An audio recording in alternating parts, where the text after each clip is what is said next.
Good morning all, welcome to the Management Licensing Committee. Before we crack off on the agenda, I'll just ask committee members to introduce themselves, starting with Councillor Moody. Councillor Jeff Moody, Tavistock North. Councillor Graham Reid, Tavistock North. Hello, I'm Neil Jory, I'm the councillor for Milton Ford Ward. Tony Leach, Oakhampton North. Patrick Kimber, Hatherley. Sam Wakeham, Hatherley. Alistair Cunningham, Buckland Monacorum. Terry Southcott, Bridgestowe Ward. Adrian Noon, the Planning Officer for the one in Bratton Clovelly. Jacqueline Houselander, Planning Lead for this meeting, Head of Development Management. Good morning everyone, David Fairbairn, Head of Legal Services and the Council's Monitoring Officer. Good morning, Rick Cheadle, Buckland Monacorum Ward Member and Chair of this committee.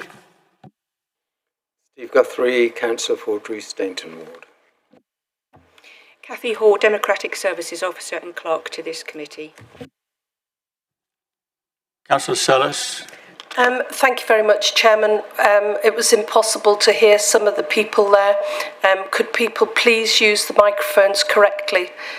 Thank you. Thank you for that. Just a reminder to the committee to talk into the microphone. Apologies for absence. We have apologies from Councillor Mott and Councillor Kimber is substituting for her. Thank you. Thank you.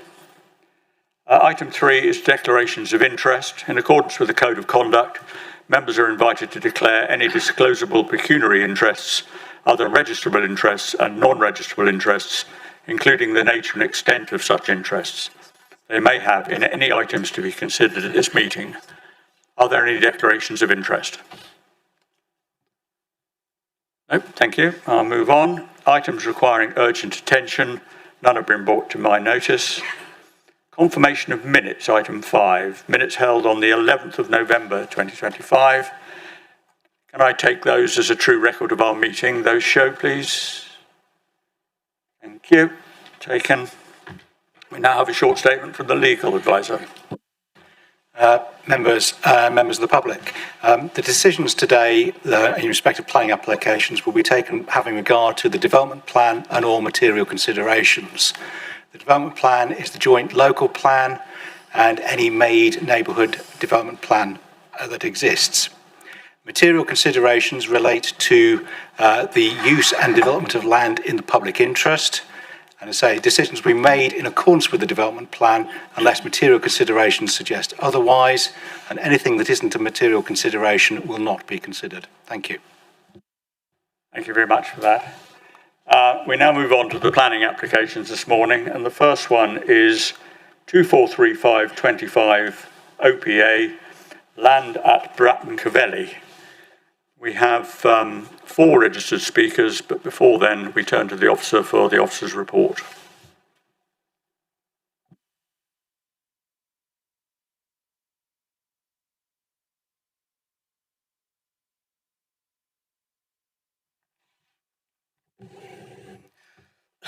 Thank you, Chairman.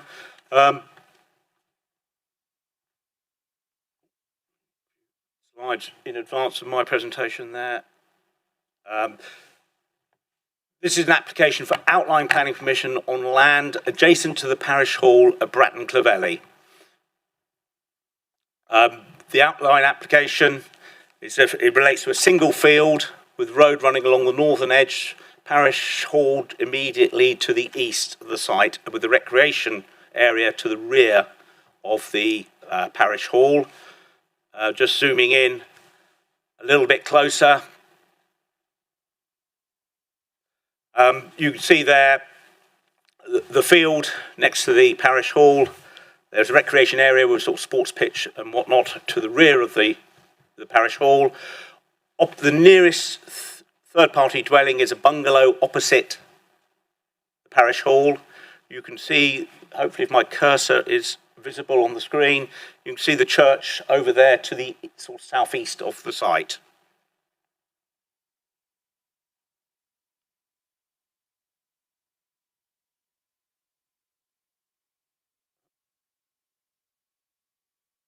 Right, just one update. in terms of the Conservation Officer's comments, which I have reiterated here from pre-app stage.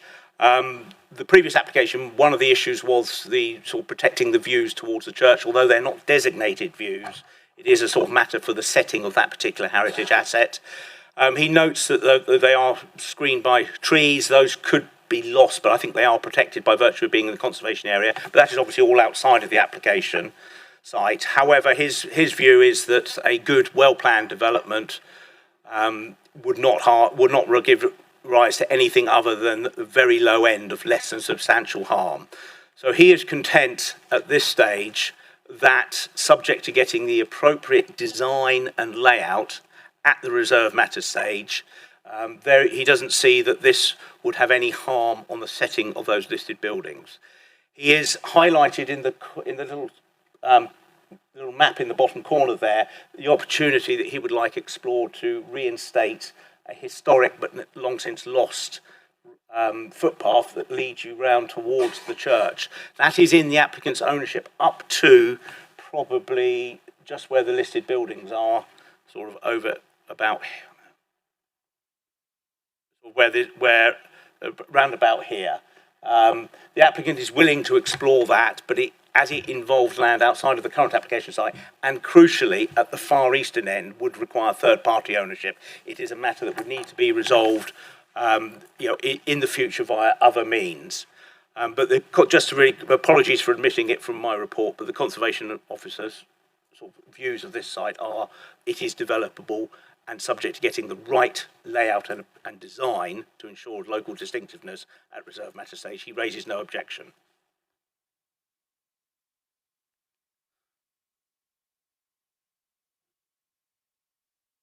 Right, going to the application drawings, this is the red line submitted with the application. So the site is the entire field. The southern half of it, as we'll come to, isn't shown as being developed in the indicative drawings because that is needed for drainage and biodiversity net gain. The blue land to the south, that is in the applicant's ownership, and as you can see, there's a little tail going off to the east, which shows the extent of their ownership of that old footpath route. From site survey, these are the trees and the hedges marked up on it. There is a group identified in the top north west corner, another little group over on the east boundary. The trees on the southern side of it are sort of unaffected by the development, and the indicative plans shown on the northern part of the site show that the hedge, apart from the opening to create the access along the road along the north, could be retained as is, along with that tree T1, it's marked as there, on the northern boundary, that could also be retained. All other trees and hedges are shown as retained. Here is the access in the centre of the site, retaining the hedge behind it, a little bit of repositioning and obviously removal where the road is created into the site. The existing tree is shown just to the right of the access. There's no footpath provided along the edge of the road because I think that would be regarded as a suburbanising feature in this location. So the footpath is put in behind the retained hedge so as to keep the sort of appearance of a sort of soft edge of village along the edge of the road here. Obviously, behind that, the houses would go in, but with room for the retained hedge and a bit of landscaping in front of them. I do stress that's indicative at this stage, but it's showing how that edge could be, so the impacts on that northern edge of the site could be minimised. Then there's an area of open space indicated between the access and the parish hall. Just zooming in on that, that's just sort of showing how the visibility displays that would be adequate for both the 30-mile-an-hour limit and also the current speeds that the highways supporting information show exist along here. So I think they're shown at around about 40 miles an hour up to. Those visibility displays would be sufficient for those speeds, as well as the proposal, which is to lift the 30-mile-an-hour limit from the eastern side and move it over to the western side. So that would come up in this annotation over here, is showing the 30-mile-an-hour limit moved out beyond the application site entrance. That would be subject to a TRO. Can't guarantee the outcome of any TRO, but the highways officer is satisfied those visibility displays, with or without the TRO, are adequate for the purposes of this access and the speeds that have been recorded in the supporting information. But there's no reason to assume that TRO would be blocked or objected to. Here we have indicative plan. Do stress this is an outline application. This is only the access we are looking at in detail today. But this is provided to show that a loose development could be achieved with plenty of on-site open space. The buffer area between the houses and the parish hall would offer opportunities to maintain views towards the church. They're shown as an attenuation area here in the bottom sort of southeast corner, and then this area to the south of the site would be retained as open space, and also to achieve the BNG that is necessary for the applicants or the developer to achieve the 10%. I've got a plan coming on that in a second. The houses are shown as mixed two-storey with sort of single-storey and sort of story and a half indicated as you go towards the southern end of the site. That they're indicating that would get lower so as to minimise impact. So there's just a plan to show that all the existing hedges and trees could be retained with this layout, and then there would be room within the development to provide supplemental planting and some improvements in the area to the south. This is the drainage plan. The little inset top right, that's sort of showing indicatively the extent of the hard standing. The detail within the main drawing shows in the red and the beige a sort of variety of permeable paving. With the drainage being picked up, the blue arrows are the surface water. There is a foul indicated through here as well, but this would go through to the surface water. There's an attenuation pond that would be designed. Detail to come at reserve matter stage. There's a condition suggested to ensure we get the correct detail there, but that would be designed to have sufficient capacity with a hydro brake or some similar device on the output to ensure that the discharge rate is no greater than the current greenfield rate.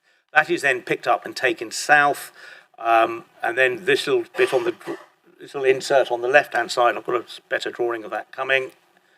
This shows where that is then picked up. The foul water is taken through and dropped into main sewer down here, and then into the water company's sewage network. And then the surface water is picked up. This would be all new. This would be some new work here would be required. Would take that through a new pipe under the road and away to a water channel. At the moment, the water does slowly go that way. That's the way the topography takes it. Obviously, that's at seepage rates. So the water from the development site would be controlled through such that the receiving water course isn't receiving any more than it currently does, albeit that it would be directed there in a more direct route. The county council as lead local flood authority are happy with that in principle. We would see the detail of that through discharge of condition, and also we would see the detail of the layout of that with the reserve matters in due course. So that's the LFA's sort of input to this at this stage. They are happy that this can be achieved at reserve matter stage through the discharge of condition. Turning to biodiversity net gain, this sort of plan sort of gives us an indication of how this would be achieved. The red area is essentially the developed area, which wouldn't count towards BNG. The hedges and the trees around the edge are retained. So the real impact is the loss of unimproved grassland, I think they refer to it as, in this red area. That's essentially the net loss. This area in sort of lighter green at the bottom left-hand corner, that would be enhanced grassland. So what is there at the moment is the same as what is on the development site. And what their ecologist is saying, by enhancing that area, you achieve your biodiversity net gain. That would be delivered through the Section 106 agreement, because all this open space would go into a management company, and I'm suggesting that the necessary habitat management plan to ensure that BNG is delivered over a 30-year time period, that is secured through Section 106 agreement. To ensure that the management of all the on-site open space is agreed consistently without conflict in one place. In terms of heritage, the conservation area is a sort of pinkish colour. The listed buildings, grade 2 in green, and then the higher grade, I think it's grade 1 listed church, is in the sort of lighter green colour. So that is sort of about 100 metres-ish from the development site. You obviously have the intervening recreation ground and some development sort of up around at the top of the site. As I noted in the sort of conservation officer's comments at the beginning, that relationship is felt to be satisfactory. There is a setting of heritage has to be considered. There is an issue of whether or not what is the extent of the less than substantial harm. It's certainly not substantial harm. I think we accept that there would be less than substantial, but it is that the conservation officer is content that it would be at the low end, and that subject to appropriate design and layout, landscaping, etc., at reserve matter stage, the relationship would be acceptable. So hence he has no objection. Right, turning to some photographs from within the supporting landscape and visual impact assessment. So the annotations tell us exactly where we're looking at it. I've got some up-to-date photographs taken very recently, so you've got the summer and winter, but that's looking across the site, as you can see, to the parish hall, and the church is in this clump just below my cursor. So you can see it's just sort of, I think described in the biodiversity stated details, it's sort of unimproved grassland. So of no great ecological value, it's arable. Not arable, it's pasture for grazing. I think it's historic use. So on to the next one, just within the recreation area, just looking back at the site, so you can see this little group of trees on the boundary, it's all fairly substantial hedge. You can see there's the little clump of trees on the western edge of the site, so identified there, and I think that's the roadside hedge there that my cursor is showing. Just for sort of context, the parish hall, little recreation, sort of kids' recreation area, and then the bottom picture is all the more recent properties that were developed, I think late 80s, early 90s. This little group here, Court Barton Farmhouse, which is listed, and then the church in the trees, and then another the roof of the listed thatched property, just showing there. Coming up to the site from the village, just to say, as you come up, you don't see the site until you get round the bend. So up to here, you can see the entrance to the field is just next to the current speed limit sign, which is the one that would be moved beyond the site.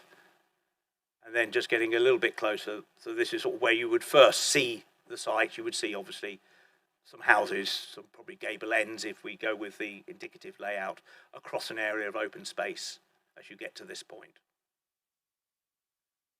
There is sort of the frontage of the village hall. You can see it is what it is. The village hall, I think, is probably the best way of looking at it in terms of design. It is a functional building serving a community purpose.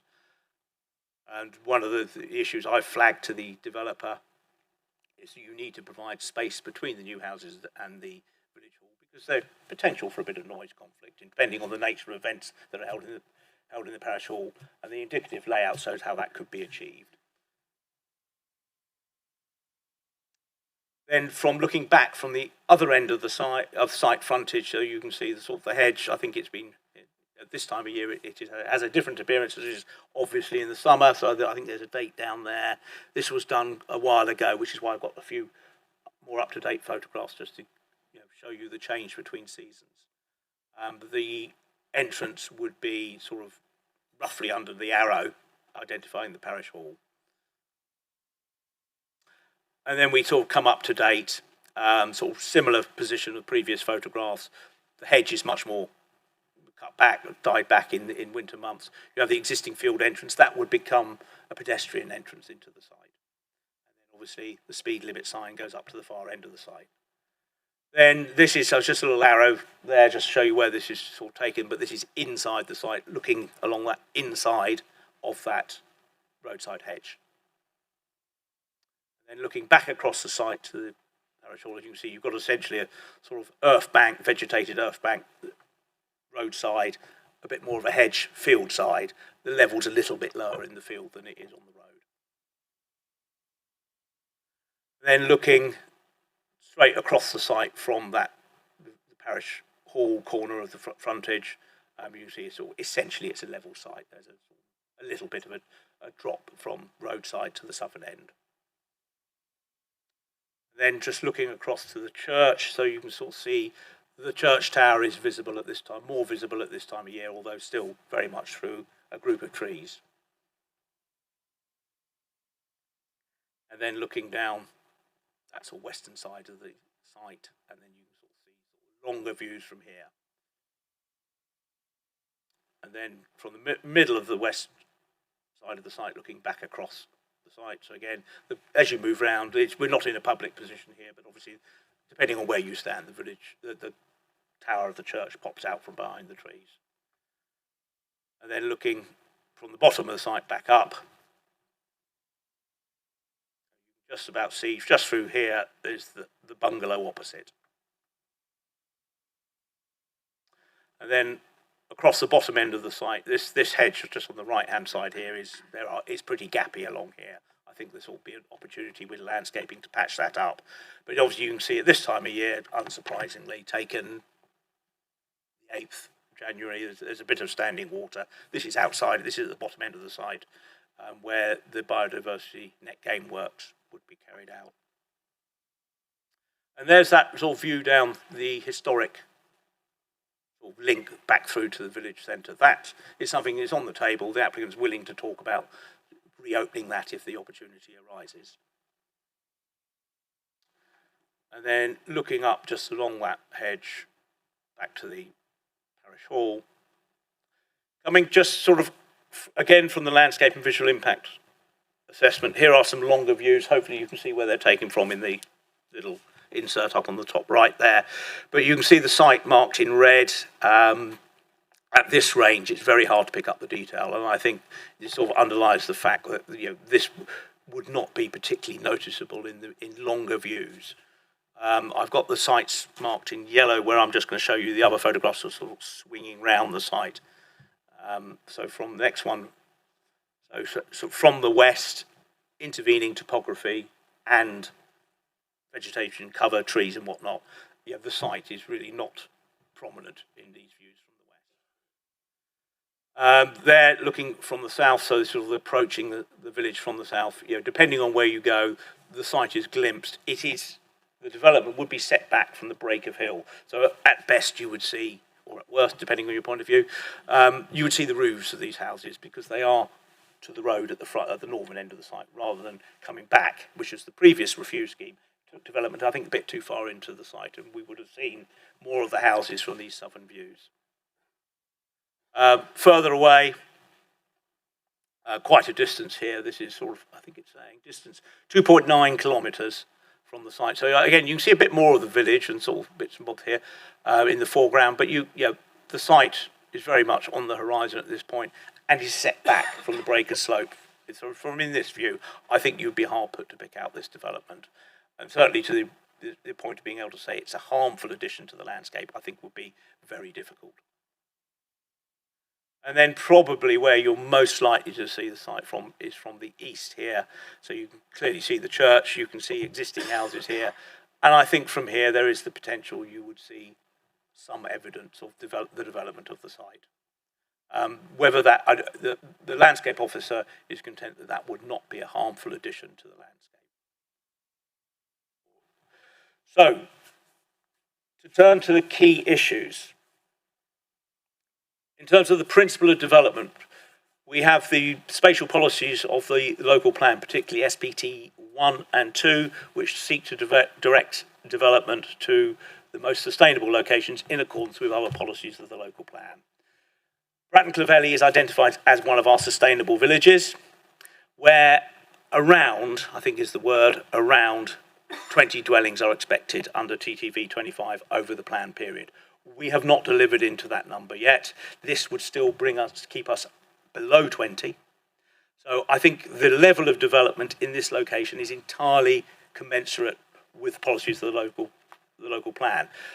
From that point of view, I think the principle is supported. We also have the tilted balance because of our position with regard to 5-year land supply.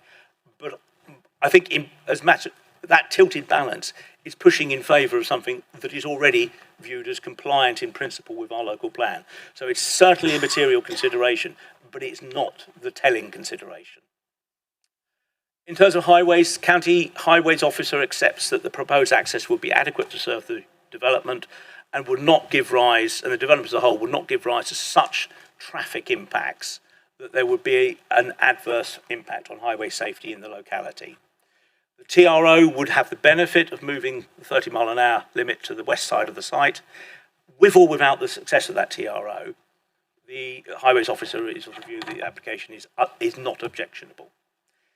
In terms of landscape and visual impact, there is an inevitable change when an undeveloped site is developed.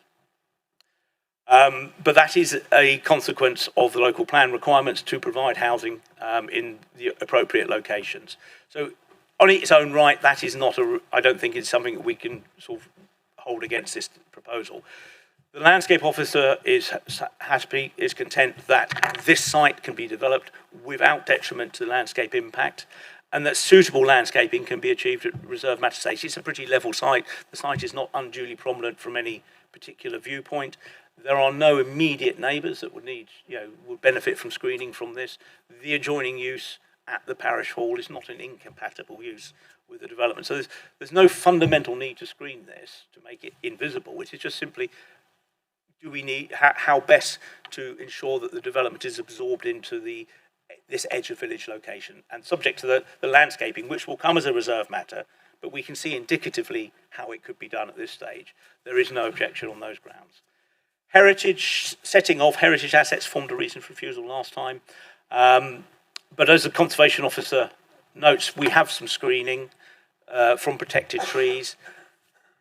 There is, the views can be maintained, and in his words there in italics, there's no reason why a good, well-planned development would harm the setting any greater than at the low end of less than substantial. So it's one of those, I suppose, for want of a better phrase, one of those eggs that gets broken when you look to achieve new development.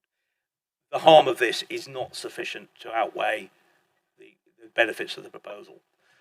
Finally, we go to the reserve matters, which will come and will bring us the detail on layout, scale, appearance, and landscaping.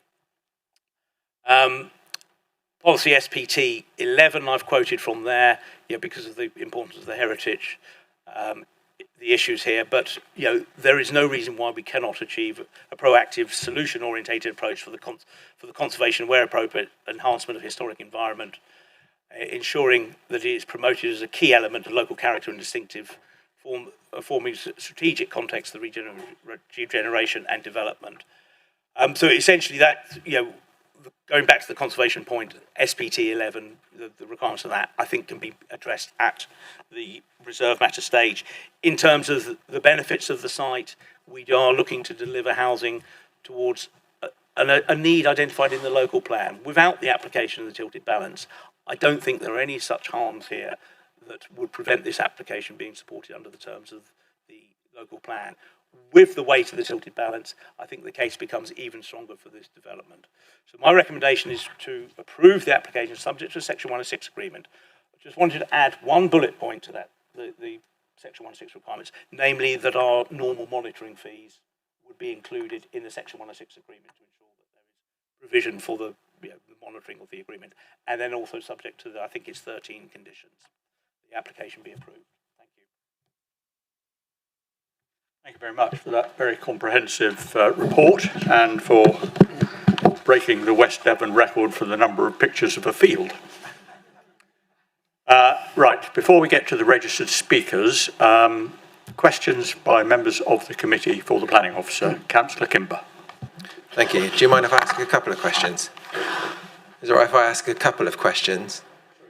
I'd like to ask two questions. Yeah, so the first one is the public right of way.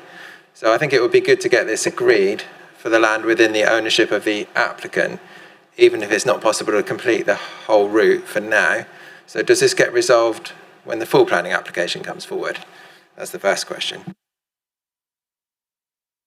I think if that were a matter of great importance to the committee, that could be made subject to either an additional condition or a further Section 106 obligation on the development of the developer. It is all within their blue land, so I think tete-a-tete with legal, but I think a condition could probably achieve that in as far as the land that the applicant has control over. Yeah. That would be done at the full planning application stage. I think I would probably suggest that it be a matter of a condition that they make it, there is a detail of a plan to provide that to the extent of the blue land.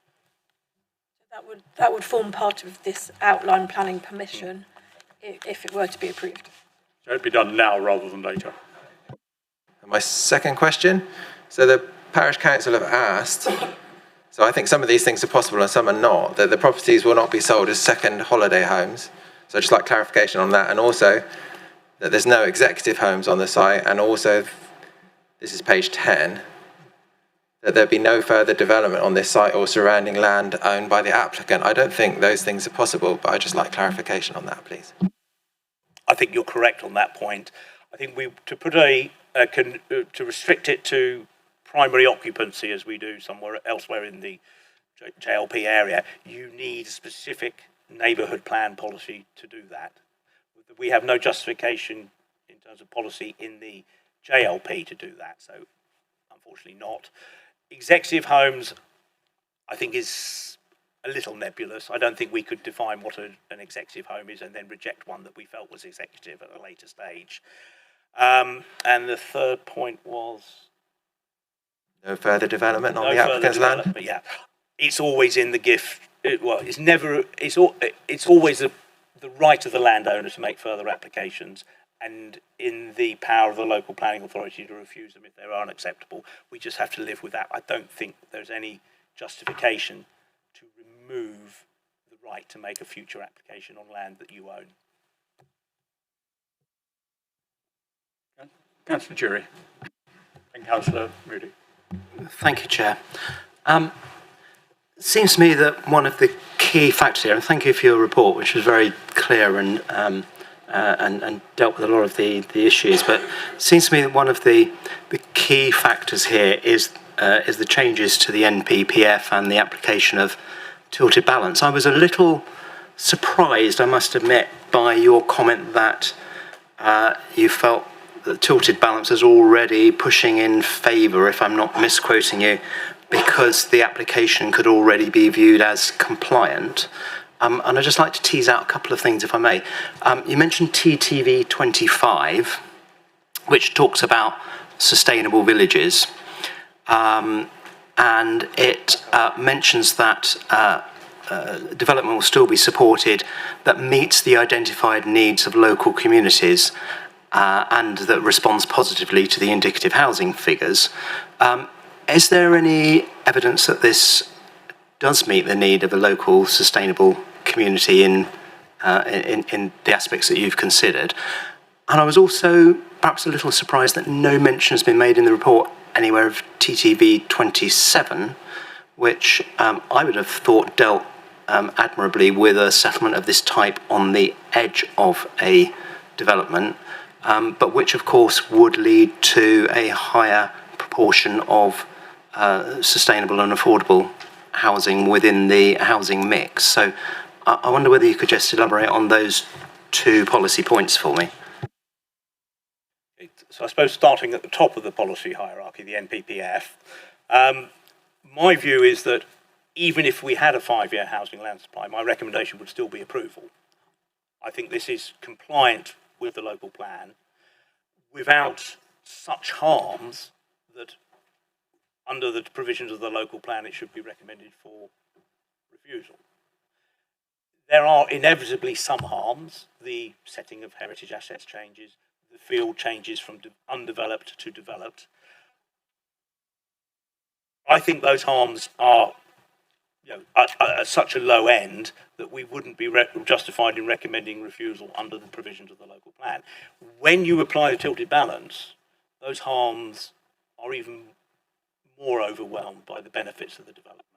So I think I'm just making the point, I think, there that this isn't the NPPF telling us what to do. This is our local plan leading us to where we need to go in terms of housing delivery. In terms of TTV, the local plan justification that supports the policy in this instance, it is because Bratton Clovelly is identified as a sustainable village by TTV1. Its level of housing growth is set by policy TTV25. Those are the two policies read together that provide the justification in principle for development in a settlement of village such as Bratton Clovelly. TTV27 relates to housing delivery in lower tiers. So we can't take Bratton Clovelly at this stage out of its position in the hierarchy of the local plan and say, actually, no, we've changed our mind since the local plan. We now want to say it's a lesser than sustainable village. It's lower in the hierarchy, where TTV27 would apply. I think that would be very hard to justify doing that. We may disagree that it's a sustainable village as per the local plan, but nevertheless, that's what the local plan says it is. The reason for that, I'm probably alluded to in the local plan. It's probably set out in more detail in the supporting information in terms of the generation of the local plan, the evidence base at the time. So I think TTV 27 is not a policy that is relevant to housing delivery in Bratton Clovelly. It's designed to relate to a lower tier settlement. Councillor Moody. Thank you, Chair. Thank you very much for the report. That's really comprehensive. Just a question at reserve matters.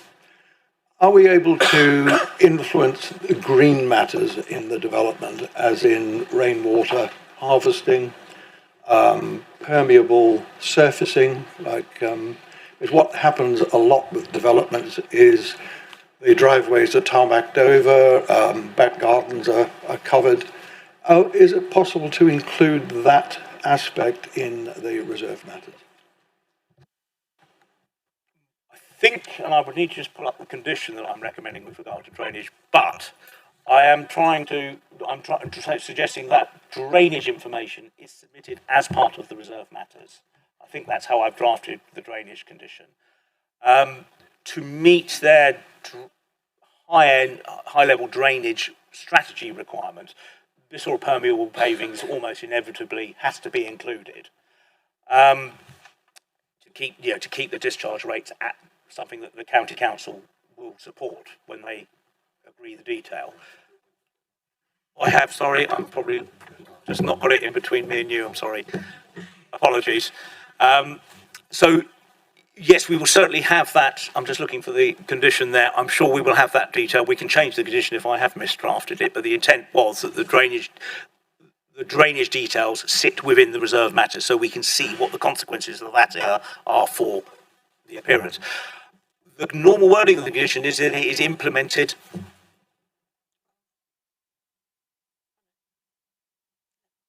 condition 11. I'm just saying. Now, the wording of that condition requires the development to be carried out in accordance with the approved details. We're then dealing, down the line, we're dealing with, theoretically up to 12 occupiers. We have to sort of accept that householders 10, 15, 20, 30 years down the line start to make alterations, and we may not be best placed to sort of hold them to account if they've changed things that affect the drainage, and same as all existing householders get up to things. We have to be realistic about what we can control once the owner occupies in residence. If you felt really strongly about that, we could add a tailpiece to condition 11 to require them to be implemented in accordance with the approved details and maintained at all times thereafter. Just that we are moving towards, the green issues with development, PV cells and all the rest of it.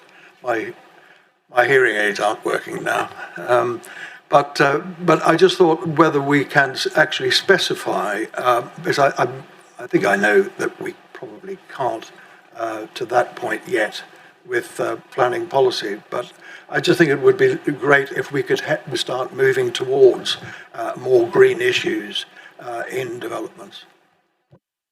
Thank you. Councillor Southcott. Thank you, Chair. My concerns with this development is reflected very much by the parish council, and I query the sustainability of the village. Looking at SPT 1 and 2, I find that rather woolly in definition. We are at questions. Yeah, I'm just wondering how much weight is really being put on those two items within this application. I think it's fundamental to the determination of any application under the JLP for new housing development is it in a sustainable location, and that sort of sustainable location. I mean, the SPT 1 and 2 is the high level stuff. Below that, the TTV policies set out the hierarchy of settlements across West Devon, Southampton, and the expectation is that having sort of set that overarching SPT 1 and 2 vision for where development goes, it will be guided by the lower level policies. And, hence my comment, I think, in response to a previous question, is that we may have reservations looking at Bratton Clovelly now in 2026 as to whether or not it's a sustainable settlement. Fact of the matter is that it was deemed to be a sustainable settlement when the local plan was drafted and adopted. TTV 1 sets it as a sustainable village, and then the flesh is put on the bone by TTV 25, which says around 20 houses. I don't see, short of a local plan review, we can review that, certainly not in the context of the determination of one individual application. I accept the misgivings about how sustainable the settlement is. Councillor Wakeham and then Councillor Reid. Thank you, Chair. Just on sustainability again, could you tell us where the nearest shop, post office and bus stop is, please? Not within walking distance. I couldn't tell you the exact distance. The pattern of car use for occupiers of these houses would be no different to everyone else in Bratton Clovelly. That's all I can say on that point. Whether they think they're in a horribly unsustainable location and are all desperate to move to Oakhampton, I don't know. Thank you, Chair. Yes, certainly if not walking, maybe cycling. I'd like to address the issue on page 20 of your document, and it covers over to 21 with regard to the climate change issues. It seems that there is a desire to encourage solar PV or something similar. I would like to see that mandatory as part of the conditions. Can you give us your brief on that? Because it says here, it is considered would be a reasonable and proportionate approach with compliant policy, Dev 32, and condition could be imposed.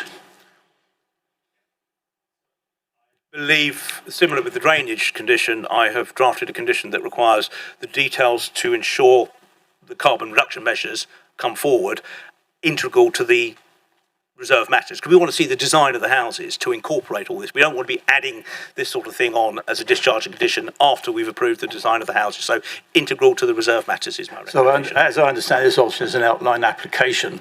When the detail application comes in, that's when you will then make sure that part of the process is covered. Is that correct? Yep. Yes, that was the intent of my drafting of the condition. It's just been brought up. Condition 12. Yeah. Okay. And just as a matter of interest, what is our policy on solar PV, etc.? Do we have a mandatory process for all developments or not? Don't think we're fixated on exactly how you reduce carbon. I think because there are a lot of opportunities now. I think PV and batteries is the easy one, and that would be the starting point. If it comes forward at reserve matters without that sort of thing in, it would be, well, what have you done instead, and why is that better? The one reason why I mention this is because an application that took part in my village recently hasn't gone through yet, but it was perfect for district heating within the site for the number of properties available. And a unit of 12 is probably towards the smaller end of that, but it is certainly an achievable process. And obviously that provides a long-term benefit for the customers. Without a doubt, things like gas, assuming this site may get gas, if it does, it's going to run out there. If it hasn't got gas, it has to import some sort of energy. I think that's, has been said, that's a matter for reserved matters. We're not dealing with the detailed design of these houses, we're dealing with the principle of development. Thank you. Any other questions from members of the committee before we move to the registered speakers? Councillor Wakeham. Thank you, Chair. Could I just ask about the access, because the road looks very narrow?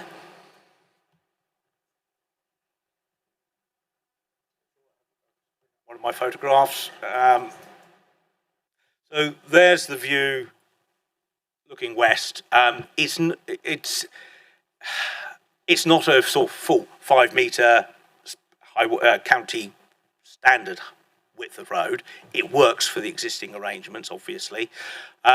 So to achieve the access, there it is there, they are, to get the visibility displays, you can see there's a slight defection in the near side curb. You can see that it's a little slight build out. Now that is a very marginal narrowing of the road at that point. Given the level of traffic, and that's all subject to surveys in the supporting information, given the level of likely movements generated by 12 properties, and that's all, there's highways, they have a book that tells them the sort of pattern of movements there. The Highways Officer is satisfied that that access, even with that tiny narrowing of the road, is acceptable for the levels of traffic that that road currently carries and the likely patterns of movement that this development would generate. It's not a case that 20 houses, 12 houses have 20 odd cars who all leave in a convoy at the same time every day.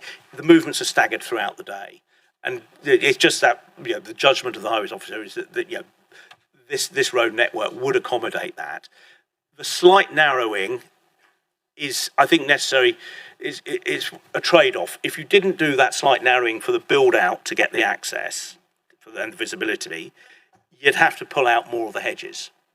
So it's a balance. The visibility that is achieved by doing this is not at the detriment of highway safety, and we get to retain more of the hedge. So a balance there has been struck, and the Highways Officer happy with that. Thank you very much. Okay, thank you for those questions. We now move on to the registered speakers, and the first registered speaker is Mr. McCulley. Would you like to come up?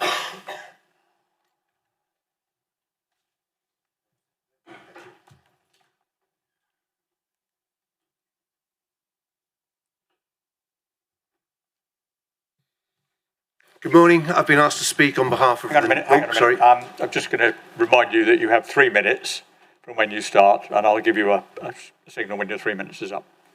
Thank you. Off you go. When do they start? I'm here to represent a number of the residents of Bratton Clovelly. We have 4 objections. Firstly, we disagree that this plan does not harm the heritage site. The previous heritage officer actually said that a cul-de-sac extending beyond the village hall would indeed damage the heritage site, which this site does, and that hasn't, we don't believe, been reflected. And that would obviate the tilted balance as well in terms of the harm done. The second issue that we have is that the residents that live at the bottom of that field are already suffering flooding through their gardens and their homes. And we don't think that that has been adequately reflected in this plan. And national planning policy is that a flood risk is a primary issue, not I forgot what you called it now, a reserved matter. It should be resolved at the initial stage. And we don't think there's been any adequate understanding of the level of flooding that's currently taking place. The third issue is there is no need for these houses. TTV 1, 25 and indeed 27 say it is up to local people to determine the need. And emphatically every single person in that village says there is no need for these houses. Figure 5.8 of the JLP is indicative and it acknowledges that it may be inaccurate. And it also says that it is based on facilities and location to conurbation, which means it is not an indication of need. And we as the residents are telling you there is no need. Fourth and final is that we dispute that this land is a rounding off opportunity. The diagram you've been shown saying that the only existing development is the village hall at the eastern corner. There is no substantial development around that land, and therefore, as such, it does not meet the criteria to be rounding off. It is therefore outside the settlement limit, and TTV 27 should apply in those circumstances. I would ask you, why is the speed limit along that field 60 miles an hour if it's within the settlement limit? It can't possibly be. Therefore, TTV 27 should have been applied, not 25. So we dispute that there is no heritage damage. We think it is very severe. We absolutely dispute the fact that the flooding risk has been adequately addressed at the primary stage as required. We utterly refute the fact that there is a need for these houses. And finally, we believe that this is outside the settlement limit of the village and should be considered under TTV 27. Thank you for listening.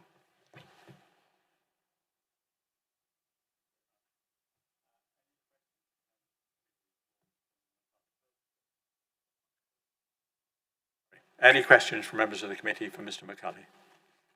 Councillor Reid. Thank you for your presentation, Mr. McCulloch. Can you indicate, seeing the objections in the report, how many people in the village are in support of this? You said absolutely nobody, is that correct? There is nobody. What is actually more telling is if there was a need for these houses, you would think that on the council website there would be someone supporting it, and there is not. There is not one single person supporting, and there are 32 objecting. Without going into the details of why people object or propose things, what's the status within the village of young people who will be looking for a property when they become mature? My understanding is that there is currently one person on the waiting list looking for housing for inside the village. Any other questions for Mr. McCulley? Councillor Jerry. Thank you for coming and talking to us. I just want to pick up on your statement that nobody was in favour. My understanding is that the last housing needs survey was carried out in 2022. I don't know whether you've seen that or aware of that, which recorded a need for 6 affordable homes in the next 5 years. That was from 2022. 5 one-bed properties and 1 two-bed property. The response rate for that survey was 44%, and 73% of respondents were in favour of a small development of affordable housing for local people, which I think is quite interesting. I mean, clearly that's not what this development is proposing, but nevertheless, that survey from 2022 was taken then, and it is in existence. I don't think one's been done since, but I just thought I'd record that. I appreciate what you're saying, so I'm being told I'm not leaning. I'm actually have to swallow this thing. I appreciate what you're saying. What I would say is previously there had been concerns that local farmers would not be able to build houses on their land for their families, and I believe that that matter has now been resolved, and that a number of houses actually have been built by farmers for their families. So I am not aware now of any requirement for those houses. And I would equally say, why, if you were someone living near or in Bratton Clovelly and you needed a house desperately, why wouldn't you go onto the council's website and say, yes, please build these houses? In essence, because most of them are totally unsuited to that purpose, even if it did exist.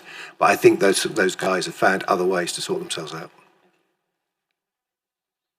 Thank you very much. Any other questions for Mr. McCulley? Thank you very much. Thank you. Our next registered speaker is Mr. Viney. Mr. Viney here? Yes.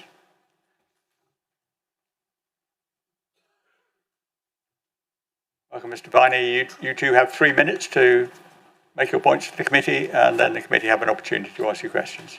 When you're ready, press the button and off you go.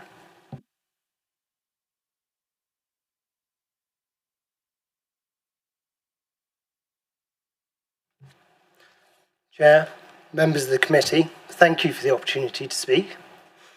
As you will be aware, this is an outline application for up to 12 homes on land at the western edge of Bratton Clovelly, with access considered now and all other matters reserved.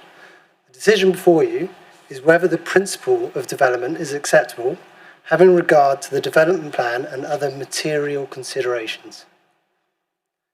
The planning officer's report concludes that it is.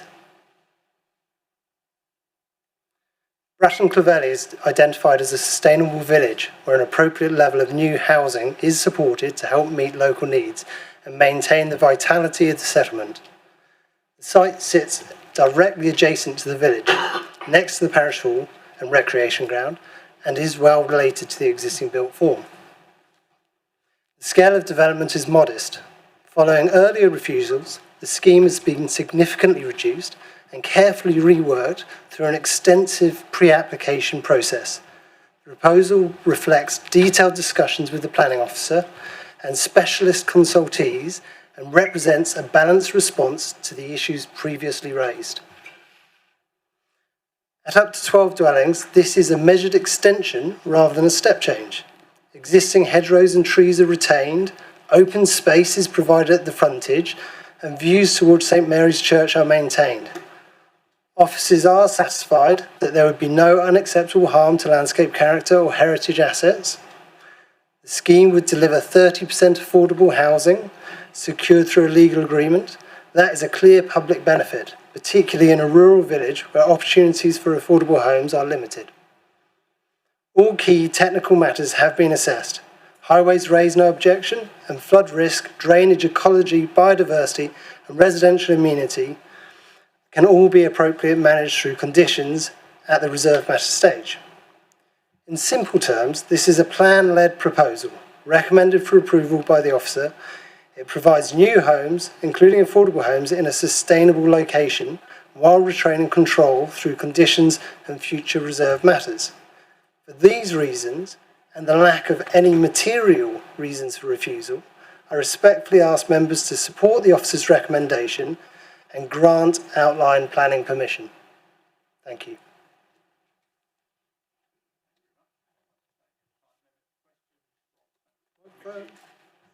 Questions, members of the committee, to Mr. Biney? Councillor Southcott. Thank you, Chair. Why an outline application rather than a full application where the parish could actually see exactly what you want to do? I guess to get the principle of development supported and then to go from that to a full application. I guess if you go for a full application, there might be a greater risk of refusal. Any other questions? Okay, thanks, Mr. Biney. Thank you. Our next registered speaker is Councillor Huggins from Bratton Clovelly Parish Council. And once again, you've 3 minutes and your time starts when you press the button. When you're ready, off you go. Mr. Chair, thank you for the opportunity to speak on behalf of our parish. The village of Bratton Clovelly lies in an isolated location within rural landscape. It has little supportive infrastructure and access by narrow country lanes, sometimes down to 7 feet in width. In terms of life support, the village has a pub, a parish hall, a church and a bus service to Oakhampton, which is only once a week. The nearest small shop is 7 miles away, so if you want a pint of milk, that's how far you've got to go, as well as the post office. Primary schools are 3 miles away and secondary education is 12 miles away. Local employment opportunities are scarce, mainly being based on agriculture, and other employment opportunities are between 11 and 13 miles away in the major conurbations of Launceston, Oakhampton and Tavistock. It is essential in Bratton Clovelly that you are mobile and have a vehicle. Throughout this planning process, the Parish Council has positively promoted engagement between the parishioners and the nominated agent on behalf of the applicant. This has been done through public meetings so as to enable all parties to have an informed opinion on the proposals. Based on the facts as presented and on personal views, both the Parish Council and 36 individual parishioners objected to this proposal. It should be reiterated that the objections recorded were mainly based on material considerations and not NIMBYism. Notwithstanding that under the joint local plan, Bratton Clovelly was identified as being suitable for the development of up to 20 properties, it is believed that no proof of the need or demand for this number of properties has been demonstrated. Over the last 12 months, various properties have come up for sale and very few have sold. In respect to social housing, our recent inquiry has identified only 1 person on the register. Having read the planning officer's report, it would seem that the absence of our housing plan has tilted the balance in favour of this proposal, notwithstanding the conditions listed. This tilting has disadvantaged the parish, its parishioners and their views. It should be noted that the parish council does not have the fiscal reserves, expertise or body count to undertake this significant piece of work and fears that the tilted balance process discriminates against this and other small communities. While this proposal may seem to meet the needs of the government targets in respect of building homes, it does not address the actual housing shortage, which is affordable social housing. Of the 12 houses being proposed, only 3 will be for social housing. The remaining properties will be at market value, which, depending on size, will be of significant cost, out of reach of those desperately needing them. Additionally, any guarantees, as requested by the parish council, that they won't be second homes, holiday lets or private rentals at inflated prices have been squashed by the planning officer. Therefore, the development will be fiscally out of reach of those needing houses and does not address the housing crisis. It merely ticks a box for the government. Currently, within 15 miles radius of Brattongavelly, there are 1,242 houses costing between 100 and 500,000 listed for sale. This includes new builds that are unsold. It is of note that in Lifton, a village which is well supported in terms of life support, social facilities, good lines of communication, and near to central employment hub, Launceston, there are new homes which are now being reduced in order that the developer can actually sell them. In summation, the parish council has considered this application and, despite the planning officer's recommendations, stands by its decision, and that the parishioners and the council object to this proposal in total. Thank you very much indeed. I'm sorry that was a bit of a canter.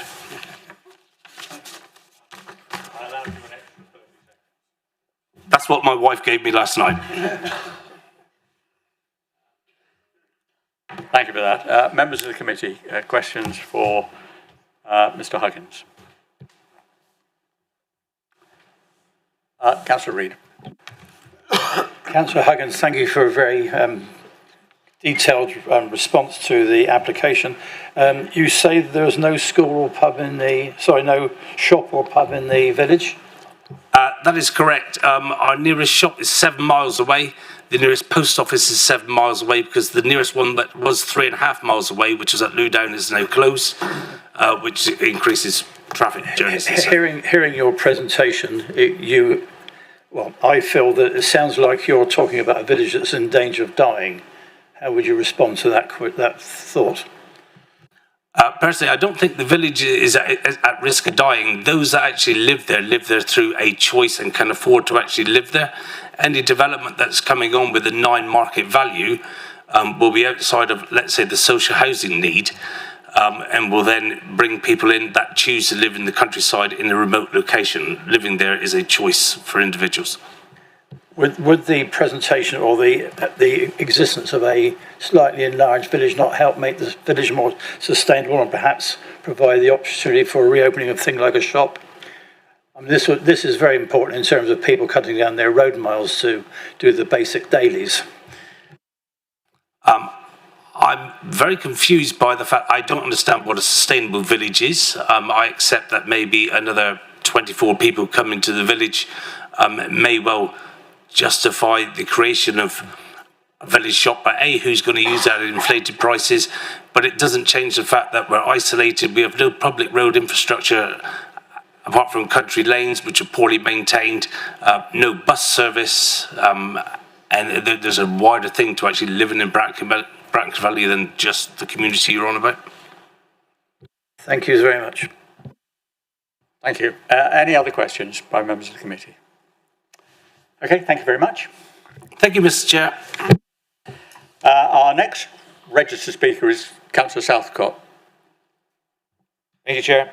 I've very little to say, to be quite honest, because the parish council, I think, has made it very clear, their views.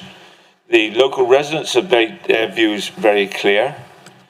Both myself and Councillor Mott attended their public meeting on the subject, and that was very well supported by the local population of the village. And the council very clearly put their views forward. As I mentioned earlier on in the question, I do challenge the sustainability of the village quite dramatically. The roads around there are not good in any direction. Doesn't matter which way you go. We were lucky last year that Devon County actually repaired the road between Lewdown and Bratton-Cavelly, to the point now you don't actually break your car driving there. The lack of a bus service, one a week, it's ridiculous. I just don't personally think it will support that type of housing. I can see within the village, yes, there's room for small little developments to enhance to build the village up a little bit, but I cannot really support this development on the outskirts of the village. I'll leave it at that. Thank you. Right, well, that's, we've heard now from the registered speakers, we've had questions to the planning officer.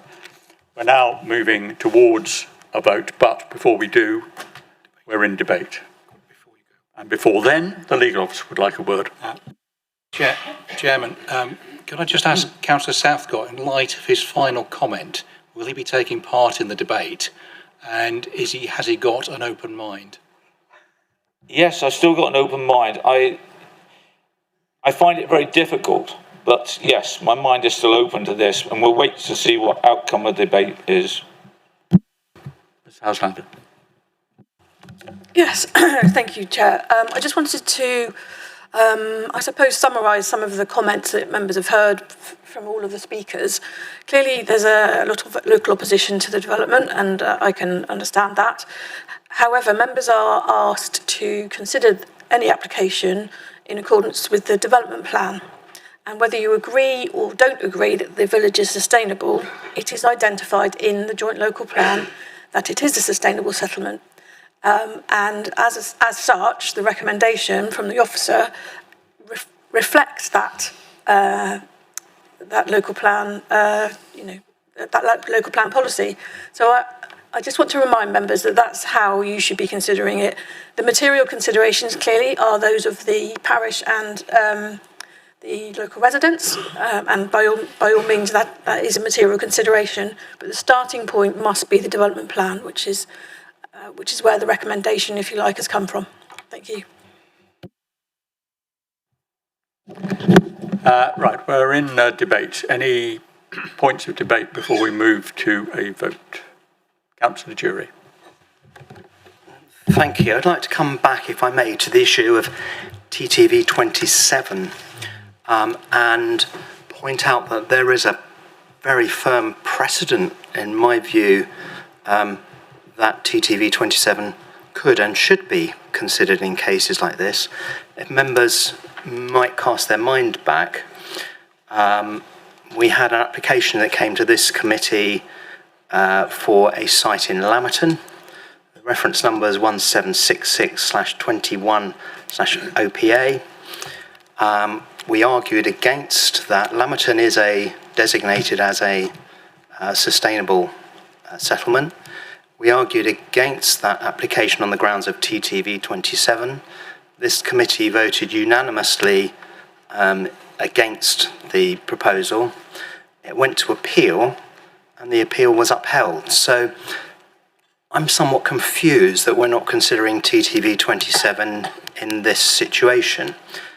If we come to look at SO10 and our responsibility to maintain a beautiful and thriving countryside, the points that are made within SO10 are that we should be delivering new homes only in areas where there is an identified local need. We should be protecting and managing the landscape and contributing to carbon reduction measures by reducing the need to travel, as well as strengthening the link between our rural settlements and surrounding landscapes.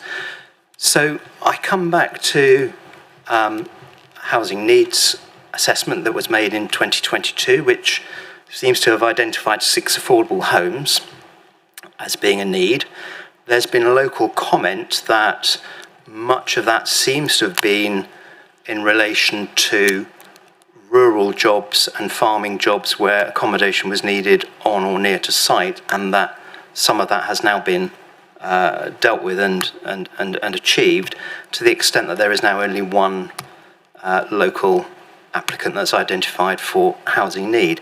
But if we even if we were to say that 6 affordable homes were needed, surely the way to achieve that is through applying TTV 27 and ensuring that this development on the edge of a rural community does provide 60% affordable homes and is not in the main, as I suspect it may be, a conduit for retirees and second homeowners coming and living in our part of Devon, which I have no objection to, but is that really us dealing with our housing needs crisis? So I am still of the view that I think I would object to this on the ground that it doesn't meet our policy of TTV 27, and I'm not particularly inclined to apply a tilted balance and vote in favour because of that, but I will consider what other arguments are put forward and vote accordingly. Thank you for that. Any other matters of debate?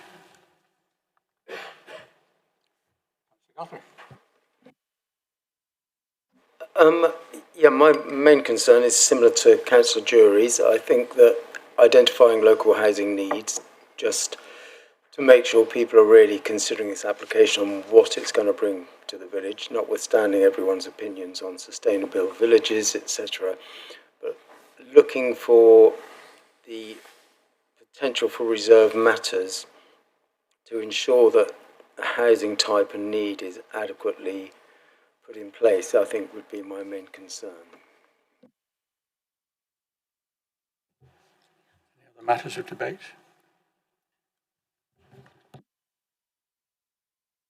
If I could just come back to the point about TTV 25 versus TTV 27. So my reading of the local plan, which took me to my recommendation in principle support, as a sustainable village, meeting development in accordance with the numbers set out in TTV 25. This site is acceptable in principle. Now, if you go down the hierarchy and gets as far as TTV 27, TTV 27 says proposals for residential development on sites adjoining or very near an existing settlement, possibly this one, which, and this is the crucial word, these are the crucial words, which would not otherwise be released for this purpose. So that's in a settlement that doesn't have a presumption in favour of some housing under a higher policy. So this site, I think, should be released for housing. That's my recommendation.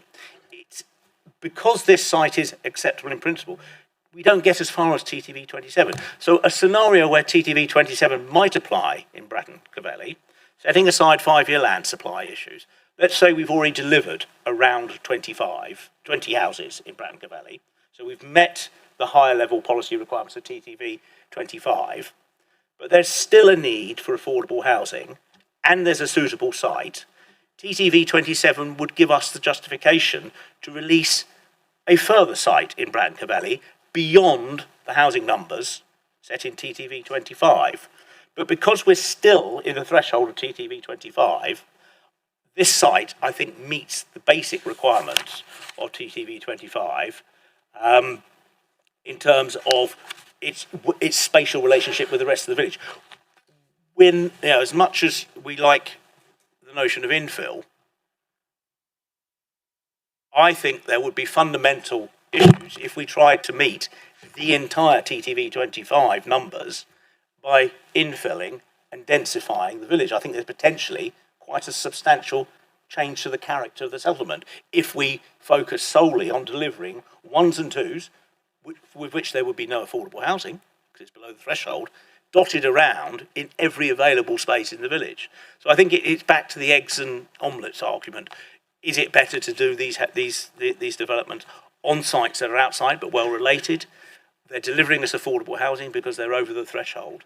So all the benefits, when you look at it like that, start to come into play again. But I with respect, I don't think we can make an argument that this is contrary to TTV 27 because TT 27 doesn't bite yet. we are still within the numbers set by TTV 25. Could I come back on that, Chair? Jim, before Councillor Joy does, if I may, just say that the interpretation that Mr. Noon has put forward is correct. A development plan the development plan policies have to be interpreted in accordance with their ordinary natural meaning. And quite clearly, the plain meaning of the words would lead you to a conclusion that until you get to a point where the site would not otherwise be released, TTV 27 cannot apply. And whilst the local plan identifies Bratton Kilvely as a sustainable settlement, it is a sustainable settlement. And it would be unreasonable for you now to say, no, it's not. Do you want to pursue that argument, Councillor Jury, or not? Yeah, I'm grateful, Chief, for your clarification on that, and I understand where you're coming from.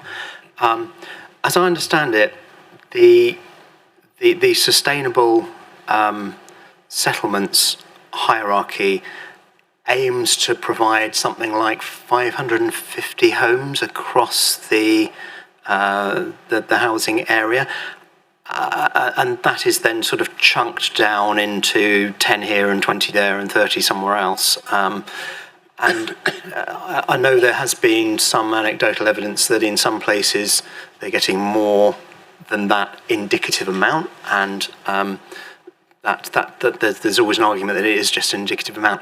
Do we know how many of those 550 have been allocated across the housing area at this stage? Is that a figure that we might have? And would there be an argument about the totality rather than the individual settlement?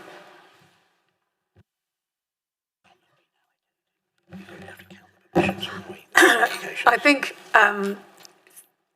what you need to be considering is the fact that 20 houses have been identified as being acceptable or appropriate in Bratton Clovelly, and that's written in the plan. I don't, there will be examples of some villages where some housing has been allowed in other villages within the borough, but I think the focus of your attention should be on the fact that there's no, that Bratton Clovelly in the plan has been identified as a sustainable settlement, and therefore it is one. Thank you. I think, yes, just to add something to that, now is not the opportunity to rewrite the JLP. Councillor Reid. Thank you. Just a quick matter of clarification. Does the neighbourhood plan process apply to this village? Is there one in place? There is no neighbourhood plan in place. Okay, thank you very much. And lastly, as a matter of comment, I support the concept that we have to meet housing needs. We've heard from various people giving their presentation about housing costs. One thing is absolutely sure in a marketplace-based economy, that as we are in Britain, the more houses are, the lower net price they will be. If we keep denying housing, it keeps the housing prices high. I live in a rural community where house costs are high, and I certainly understand the concept that an affordable house that's like getting on for maybe 150, 200,000 pounds is not something that most young people could afford. But at the end of the day, if they aren't there, you can't buy them. And the concept of houses on the market, as was mentioned by one of the objectors, there's always houses in the market. That's the way the marketplace moves. Thank you. Thank you. Councillor Wakeham, did you want to? Thank you. I accept that Bratton Clovelly is technically sustainable, but at the end of the day, there is no shop, post office or bus service. There's no proof of need, and for that reason, I will have to vote against. Councillor Kimber. Thank you very much. I do have a question about when we do the public rights of way thing, but aside from that, I'm getting old. But to my mind, rural villages have always been sustainable communities, and this development will bring about 20 wonderful new people into the community. So in my opinion, these people will inevitably contribute to the vibrancy and sustainability of Bratton Clovelly. So I will be supporting the application. Thank you. Any other points of debate before we move? Councillor Southcott.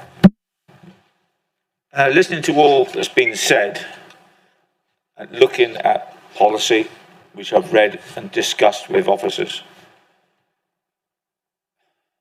Reluctantly, I think I've got to vote in favour of the decision, although I'm not happy with it. I still believe the village is not sustainable from the point of view of services in the area. One thing I meant to ask, and I forgot to ask, was what broadband facilities were like there, because most of the rural area that I serve is pretty awful. So for people working from home, which is one of the things that comes up in the paperwork, I think that's going to be a bit difficult. But looking at all the evidence and looking at the policies and everything else, I reluctantly will be voting in favour. Thank you. Any other comments before we move to a vote? Okay, well, the officer's recommendation is for conditional approval subject to the negotiation of 106. And also we had a discussion about a footpath that we would add to the conditions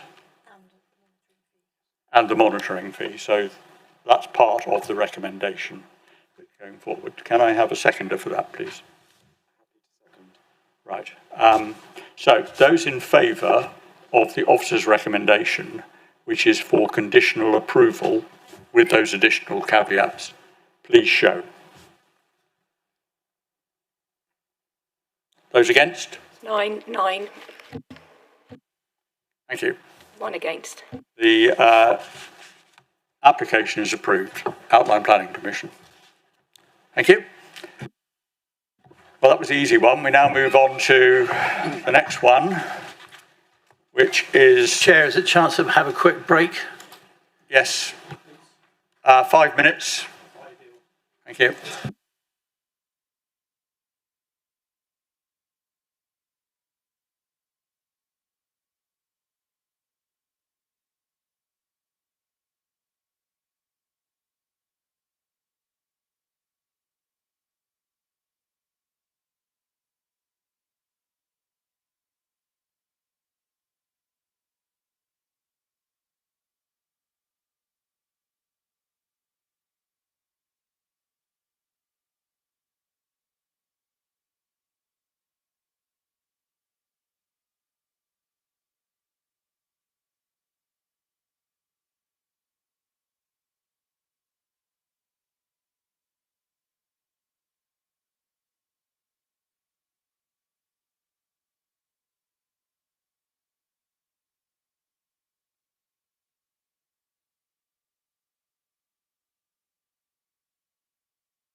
Right, we're heading towards a restart. We're just waiting for Councillor Leach. Is there?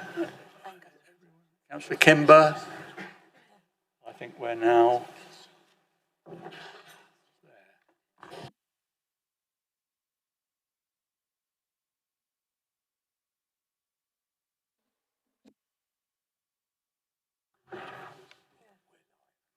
Okay, thank you for that. We're now moving on to the next item on the agenda, which is the next planning application 319225 full, Whitchurch Inn, Whitchurch. And I hand over to the planning officer for her report. Morning committee. This one is a retrospective application at the Whitchurch Inn. Can you hear?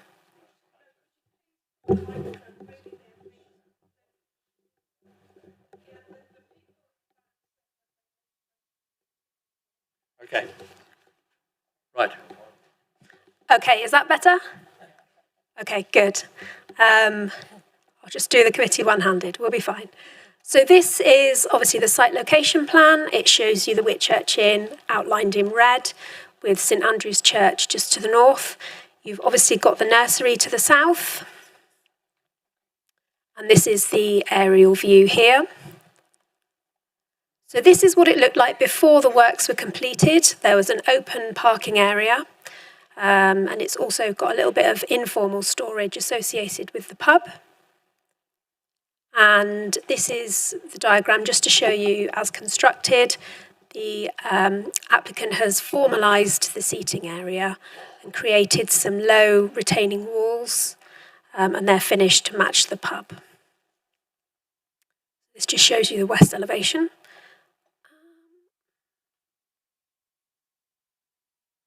Okay, so these are just some site photos. So we're looking west with St Andrew's Church on the right. This is the Whitchurch Inn, so the seating area is in the centre of the view, and we'll just zoom on that in a minute. So this shows you the seating area. The photos were obviously taken in November, so that's why you can see the Christmas decorations. But it just shows you where the tables and chairs are relative to the road. And this is the view just in terms of the context of the street scene. And a bit closer, just so that you can see the levelled area and how it's been enclosed by the retaining walls.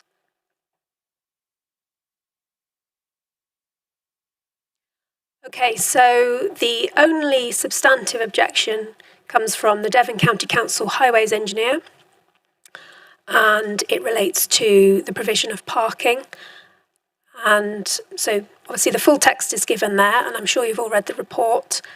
And it is essentially the fact that the formalisation of that seating area would potentially displace parking onto the highway. And as a second-tier authority, we take our cue from Devon County Council in terms of the highways engineers and safety. And it's on this basis that we've had to recommend refusal. Thank you very much. Questions to the planning officer from the committee? Councillor Wakem. Thank you for the report. Could you tell me where the nearest car park is?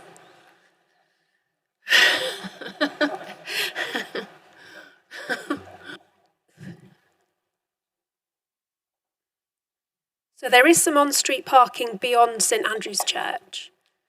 But obviously that's not a formal car park. So there isn't a formal car park in the area.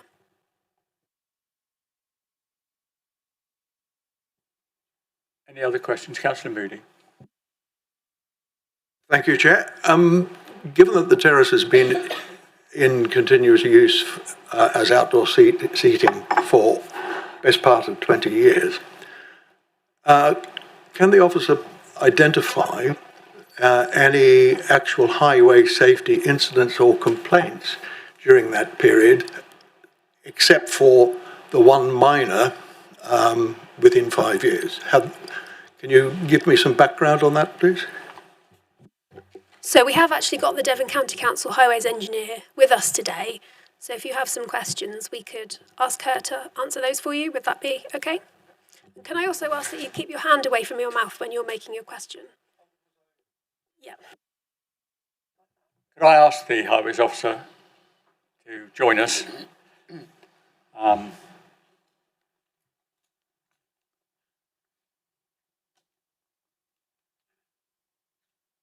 Thanks very much for coming along. And in the first instance, could you address Councillor Moody's question, which was Yes, please.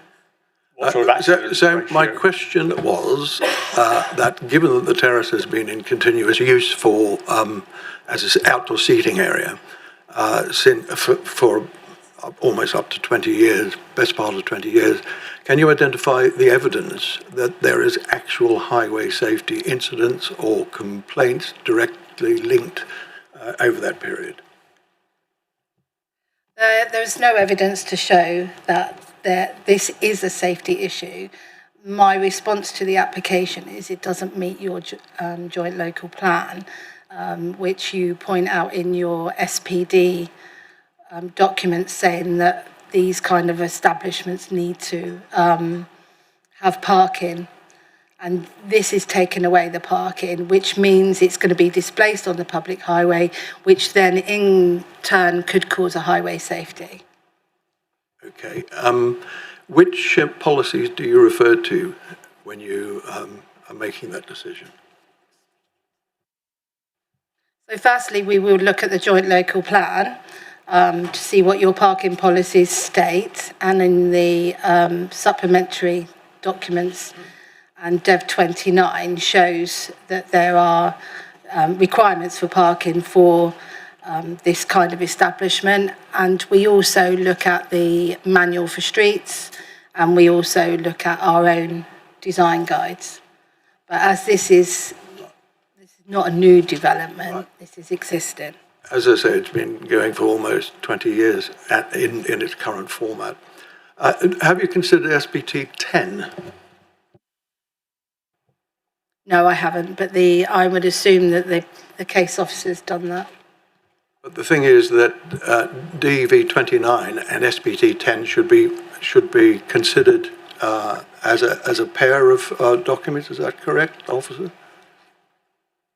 The planning officers, could confirm that? That when looking at the highways issues, that DEV 29 and SPT 10 should be balanced beside each other? Well, so we go back to the hierarchy that we talked about a long, long time ago. So the SPT policies are the ones that an officer should look at in the first instance, because they're the more strategic policies. Then the TTV policies relate obviously to the thriving towns and villages of South Hams and West Devon. And then the DEV policies are the ones that are more specifically about key issues like transport, like affordable housing and those sorts of things. So both policies should be considered, yes. Okay, but only in this case, DEV 29. My final question is, has Highways undertaken any formal parking survey or capacity assessments to establish the effect on the highways parking? No, we haven't done that. But if the applicant wanted to put that forward as evidence that parking can be displaced safely, then I'd be more than happy to have a look at that document. Thank you. Can I ask how long Dev 29 has been in place? How long has this policy been active? That's been since 2019 when the joint local plan was adopted. So the implication is that this, as my colleague here says, this has been there for a lot longer than the policy. A policy coming in after an existing facility is in place, does it have the right to suddenly turn it away? So don't forget, it's all considered in context. So the policy came in 2019, but the development has only been undertaken more recently. So that's why we consider it against the newer policy. Can I ask the planning officer, could you put up a photograph? You flicked through a few photographs a minute ago. There's one that shows a sort of red car, I seem to remember. Keep going back.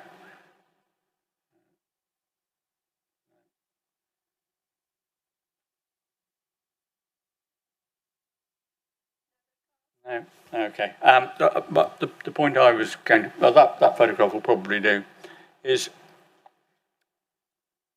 if that structure was not there and parking was there instead, cars parked in the photograph closest to us, it's a shame we haven't got an overhead view of it, but wouldn't they attempt to exit onto the road blind, as it were?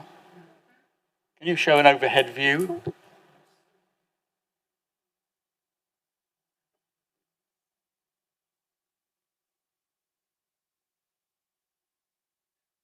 Right.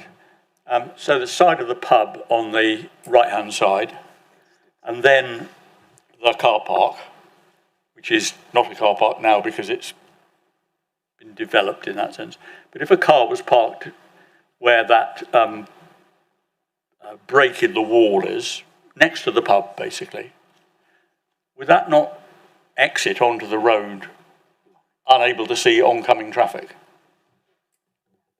Does that make sense? Yeah, but that was the current arrangement before, if that makes any sense. No, but the point I'm making is if the development isn't there and this application is refused, the implications of that is that that space is retained as a car park. Because that's what it is at the moment. And cars parking in that particular spot, I would like the traffic officer's view on whether that's a safe place to park. It's not a policy, it's not against the policy to reverse out onto an unclassified highway. I mean, we do it everywhere. It's only on an A and a B road that we look for turning within the site so that a vehicle can leave in a forward gear. But you would normally find on areas where they are going to find it difficult to reverse out, they normally reverse in. Okay. Yep. Councillor Moody. Just for clarity, you mentioned that it was a car park that was almost 20 years ago. It has been used since the smoking ban and during COVID as a seating area without any issues. Understood. Chairman, members of the committee, to avoid us going down any blind holes or rabbit holes or whatever, just to say that if something has been in use for 10 years or more, then it is immune from enforcement and it is therefore lawful. And it does not need a piece of paper to say that it is lawful. It doesn't need a certificate of lawfulness. The certificate is simply proof of lawfulness as accepted by the local planning authority. But in strict terms, if something has been in use for 10 years or more, it is lawful without further anything having to be done.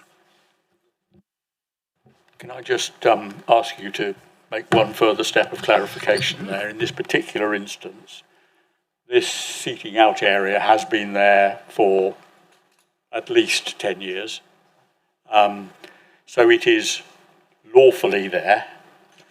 So this application seeks to enhance something that was legally there before, not to establish something from new, as it were. The seating out area was there. This application tidies it up. But the fact that it was there in the first place is legally compliant, if I can put it that way. The use is legally compliant. Right. Yes. Okay, I think it was important to establish that. Okay, thank you. All right, if there are no more questions for the planning officer, we have a bevy of listed speakers, and the first is Mr. Kinsey, who is the applicant.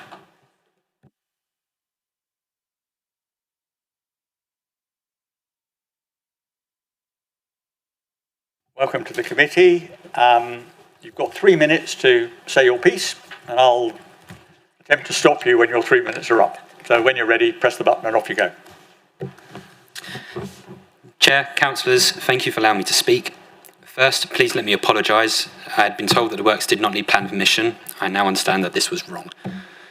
The officer acknowledges that the works improve the appearance of the site and respect the conservation area, and she raises no other planning concerns. So the refusal turns entirely on one issue raised by the County Council, parking. The truth is that there's been no parking on this land for almost 20 years. The key facts are these. Can I have the photos, please?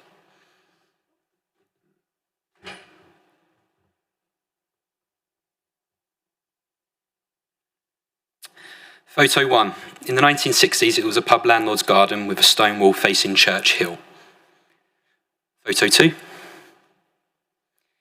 the 1970s, the wall was demolished and the area became a parking area. In the mid-1970s, the kitchen and store were built on the back half of the car park, significantly reducing its size and functionality as a car park. Photos 3 and 4. Shortly after the smoking ban in 2007, the area was converted to an outdoor seating area. Importantly, this was not an informal or temporary arrangement. The space was physically and permanently separated from the road by substantial granite blocks and later by metal railings embedded into the tarmac. It functioned continuously as a seating area with only a single space retained for the landlord's vehicle and occasional deliveries right until the current works were carried out. Even the planning officer at paragraph 4.1 says that this seating area has been in place since 2009 or earlier. There is no planning permission for a car park here and no condition requiring one. All the evidence shows that the seating area has been here for nearly 20 years and is lawful. The only thing that needs permission here is the wall because it is more than 1 metre high. Continuing the use does not remove any parking and cannot therefore increase highway risk. The changes actually improve highway safety. There is now a clear separation between customers and the road, making the area safer and more controlled, particularly at busy times. Councillors, through you, can I ask your officers what the result of you refusing this retrospective application would be? As I understand it, you would require me to undo the works, to preserve the conservation area and return it to the site to the condition that it was previously. Not a car parking area, but an unsightly and unsafe outdoor seating area. Is that really what you want me to do? The long-established seating area is a key part of the important social hub in Whitchurch. Removing it would have significant impact on how the pub operates and would actively harm the pub. I respectfully ask you to consider the lawful use of this space, the lack of actual parking loss, the improvements to safety and appearance, the enhancement of the conservation area and the wider community value of the pub. Thank you.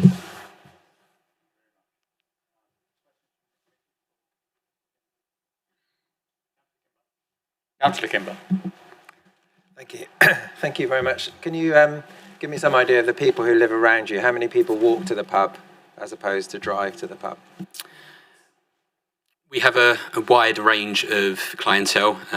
Some do live very close, others do travel up by vehicle for food, but mostly I'd say the village of Whitchurch is local people in the close area. Any other questions for Mr. Kinsey? No? Okay, thank you very much. Thank you.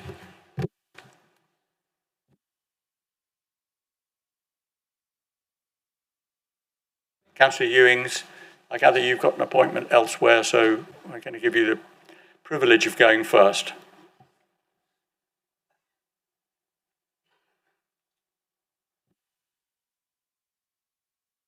Yeah, you've got 1 minute.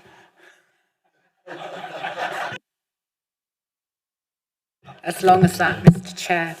Thank you very much for allowing me to speak on this application as an adjoining ward member. However, at the time this smoking area, which is what it was created, I was the ward councillor for Whitchurch from 2003 to 2015. The lease was taken over by the late Paul Langdon in 1995 from Whitchurch Church Council as they own the pub. Restoration work was undertaken, which took just over a year. And then when the smoking ban in pubs came into force on the 1st of July 2007, all hostelries were advised that they needed to create a smoking area that was not a covered area prior to the 1st of July implementation date, which was then created. For the Whitchurch Inn, the only choice was to create an area outside the kitchen. It was the only safe area due to the two-way traffic on Church Hill. There was no way an area could be created near to the front door, which in the main is left open, and the bar is not even 3 metres from the front door, so the smoke, etc., would flow back into the pub. At the time, the current road markings, which are on the road now, were not outside the old school. In those days, the old school was not the commercial business that it is now. Church Hill is a busy road despite it being quite rural. The nursery has several busy pickups during the day, early morning, lunch times, end of school and early evening up to 6 o'clock. This makes travelling up and down Church Hill quite congested at times. Visibility is compromised whether you are going up or down the hill. So in my personal view, to create more parking spaces would be dangerous. If there are the dreaded traffic lights on Plymouth Road, people travel the back roads to approach the rest of Tavistock South East without having to go through the town, which is Anderton Lane to Church Hill. Thank you very much. Any questions for Councillor Ewing? No, very clear. Thank you very much. Oh, Councillor Kimber? So are you asking us to reject the officer's application? I am asking you to ignore the highways expert and to leave it as it is and to regulise the wall. Thank you, which is there for safety reasons. Thank you. Okay, any other questions for Councillor Ewing before she escapes? No? Thank you very much. Our next registered speaker is Councillor Bridgewater.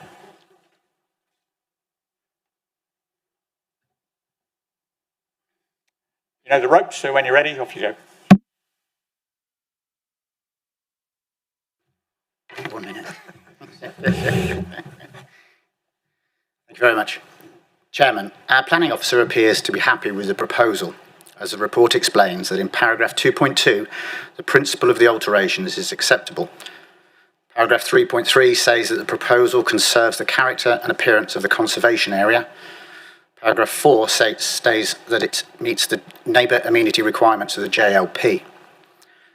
Paragraphs 10 and 11 record that the site is a suitable location. The proposal has delivered an economic benefit, has a positive visual impact and is acceptable with regards to other technical matters. This is the kind of application that you would expect to be recommended for approval without a second thought. So why is it before this committee today with recommendation for refusal? It is here for one reason and one reason only. The County Highways Officer's assertion that the proposal will remove a designated parking area and will cause unacceptable parking and traffic problems, contrary to JLP policy Dev 29. Can we agree on one thing? There is nothing in the planning history of Whitchurch Inn that ever designated this as a parking area. Can we agree a second thing? The site has been in use as an outdoor seating area for as long as 19 years without comment or complaint from the highway officers. You've seen the photographs. It started life as a garden area for the pub. In the 70s, the garden became a car park, but fairly quickly half of it was built on to create the current kitchen and store. In July 2007, following the smoking ban, it became an outdoor seating area and has stayed like that ever since. There's no other area available to accommodate smokers. In short, photographic evidence and local people say that the seating areas existed for 19 years. And in paragraph 4.1 of the report, even the planning officer agrees for at least 17. The applicant has been urged to submit a certificate of lawfulness application to formalise this, but planning permission will still be needed for the wall. So the most efficient way for us to resolve this is to deal with this application today. Along with the church and the post office, the pub is the heartbeat of the village. As well as being a popular pub for local residents, groups such as Dartmoor Rescue, the fire service, scout leaders and Whitchurch Cricket Club gather here. Fundraisers are held for all kinds of local groups, and it is a place of refreshment for events, especially funerals at St Andrew's Church next door. A small village pub such as the Whitchurch Inn needs to maintain its profit and sustainability. The Whitty, as it is known, has been serving the community for centuries, but has had to adapt over the years in order to survive. This is but the latest in a long line of adaptations. With the threat of increasing rates, increases with the minimum wage and the proposed lowering of the drink drive limit, the hospitality trade really must rely more on food sales rather than wet sales. The outside area created in 2007 was unsafe, as customers were literally one step away from a collision with a vehicle. The improved layout has provided a much safer and more enjoyable experience. Members, the only thing that needs permission is the wall, because it is more than 1 metre high. The outdoor area does not require planning permission. It has been there for over 10 years. If members of this committee are satisfied, and why shouldn't you be, that the outside area has been there for more than 10 years, that should be enough of a material consideration to balance against the Highways Officer's policy Dev 29 point. The simplest way forward would be to just approve the application. I have 3 questions for the legal officer. First, is the applicant correct in saying that if we refuse the application this morning, we would require him to undo the works and return the site to the previous unsightly and unsafe outdoor seating area? Second, if the applicant was to reduce the height of the wall to 1 metre, would this be permitted development? And finally, given the weight of evidence about the use, and given the glowing terms in which our officer has described the proposal, there is a real possibility that we would lose an appeal. If an application was made for costs, who would end up paying? West Devon Borough Council or Devon County? I would close by saying, as ward councillor, that I think this is a well-considered proposal. It conforms with our policies and has already helped to turn around this historic local pub. The proposal has the backing of the local community, and I join with them in asking you to approve this application. Thank you. Thank you very much. Questions for Councillor Bridgewater from the committee? No, thank you very much. Councillor Sellis, you're next. Oh, hang on a minute. 3 questions for me. You're going to get a legal grilling. Not in the. I don't think I'll be grilling. I'll be answering, hopefully. In terms of whether we would require the walls be removed and everything returned to an unsafe seating area, the question would be whether it was expedient, having regard to the fact that a wall of 1 metre high is permitted development, and that the use of the land had been there for the previous 10 years and was therefore lawful.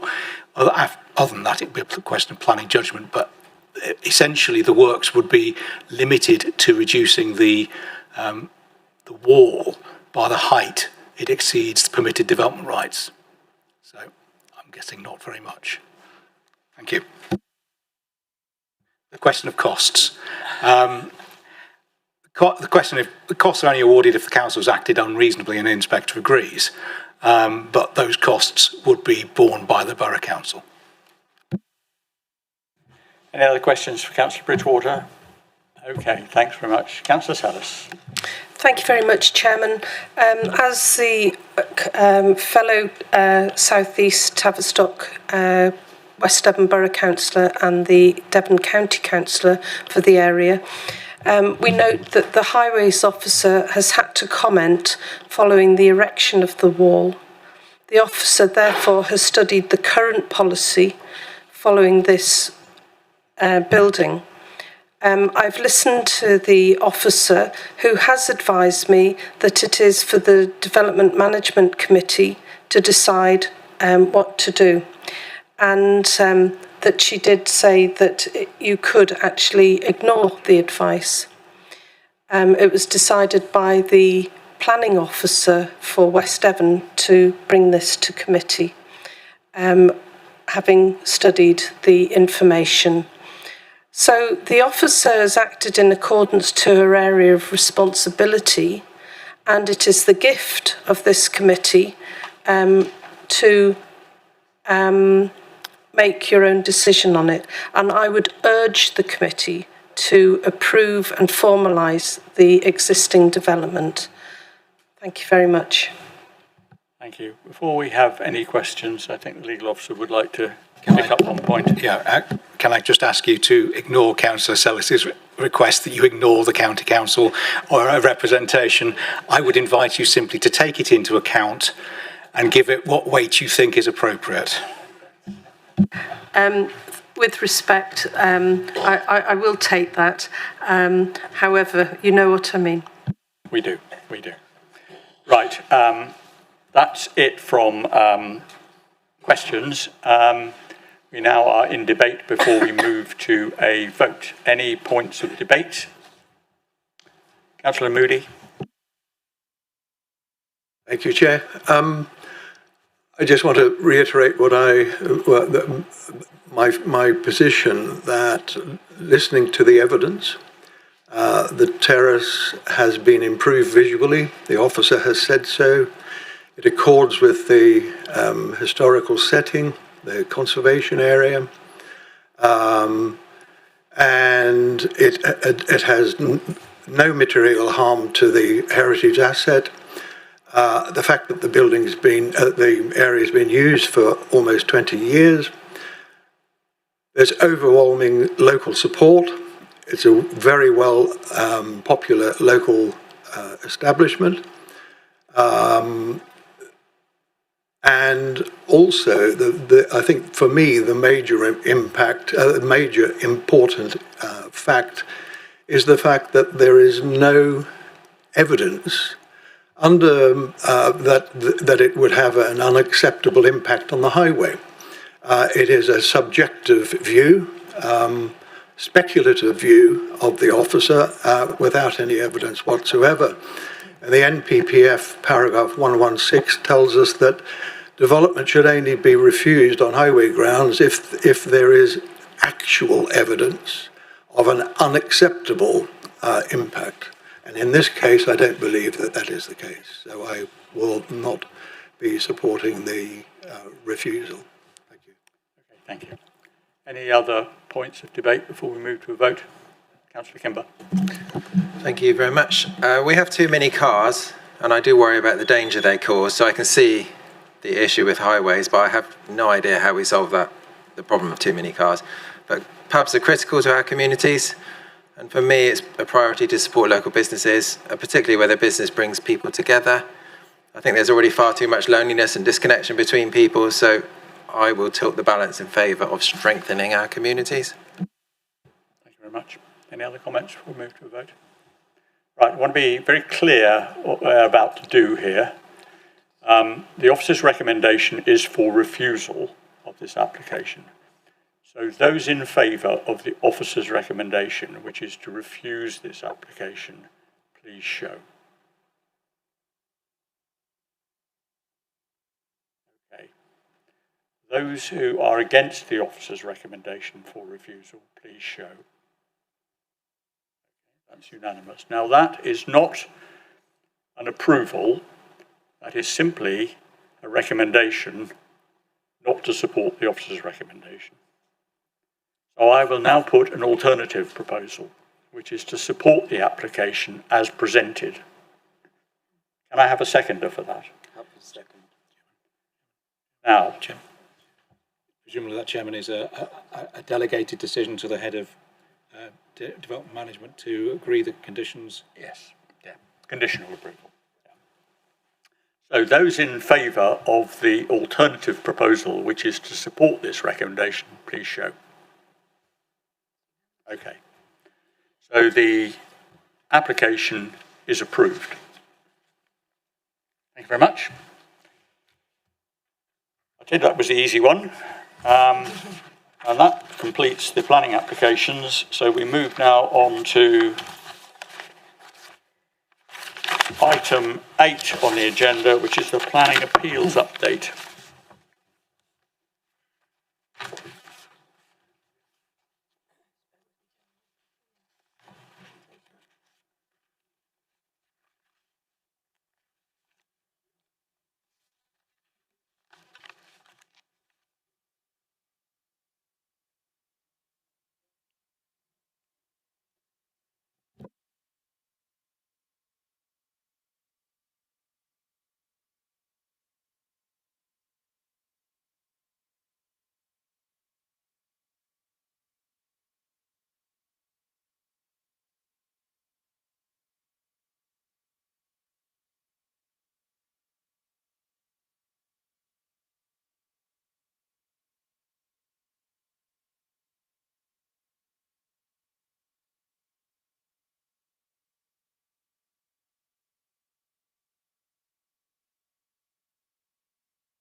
Over here.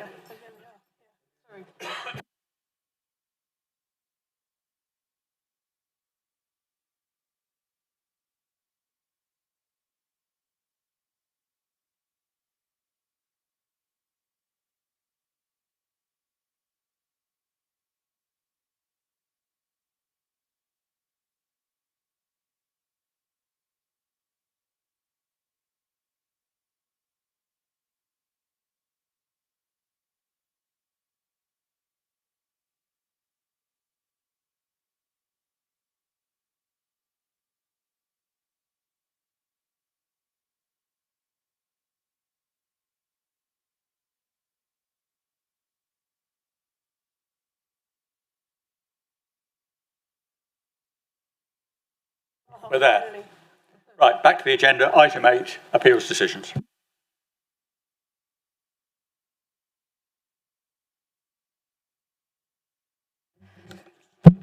So, members, the first appeal decision is the application 221522 full. It was an application for a retail store on the edge of Borough Alston. The application was submitted without any pre-application discussion. The site is within the area of national landscape, and the application was with us for quite a long time because there was lots of negotiations. We had to employ a retail consultant to analyse whether the placing of a retail store at this location, which is on the edge of Borough Alston, would impact negatively on the shops which are in the centre of Borough Alston. Our retail consultant indicated that she thought it would, and so there was a reason for refusal in relation to that. In addition, the site is within the national landscape. The National Landscape Planning Officer recommended refusal. That formed another reason for refusal. The site, or the house, existing house known as Highfield, adjacent to the site, there was another reason for refusal based around the impact of the loading area on the residents of that property. In reviewing the application, the inspector agreed with the refusal on the basis of the first two reasons, i.e. its impact on the national landscape and its impact on the potential for the village centre to retain the shops in it, but did not agree that the impact on Highfield was negative. So it's a reasonable decision, and we have had a few retail impact type developments over recent times. So it's quite helpful that we've got some appeal inspectors' support for the fact that village centres are very delicate, I suppose is the word, and we need to protect them as much as we can because those, as has been said in some of the applications this morning, they're vital to the lives of the people that live in these villages. So so it was refused for the two primary reasons, I think, which is really helpful. Oh, sorry, there's just a couple of plans showing the actual site.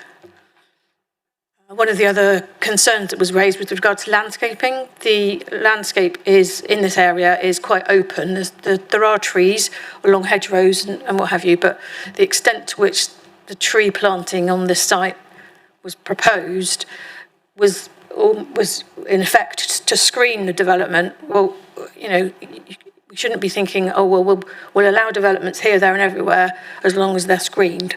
The impact of this tree planting would have been totally out of character with the other tree planting and hedgerows in the area.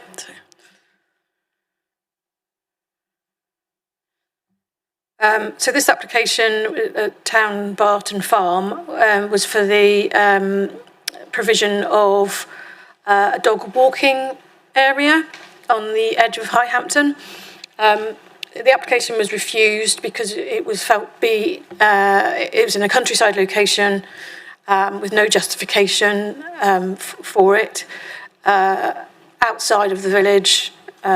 Not very useful roads and pavements to it. The plan you see in front of you has got 2 parking spaces, so there was an anticipation that people would drive to the site in order to walk their dogs. Again, that doesn't really follow some of our sustainability principles. So the officer recommended refusal, But the other aspect of the scheme is that they proposed to put a perimeter fence around the edge of the site. So if I just go back to the previous drawing, so that fence would have been all along here, and along there and down there. So it was quite a visual impact of that. The inspector agreed with our consideration, and as a result, the appeal was dismissed. Where won't it go now? Oh. That one.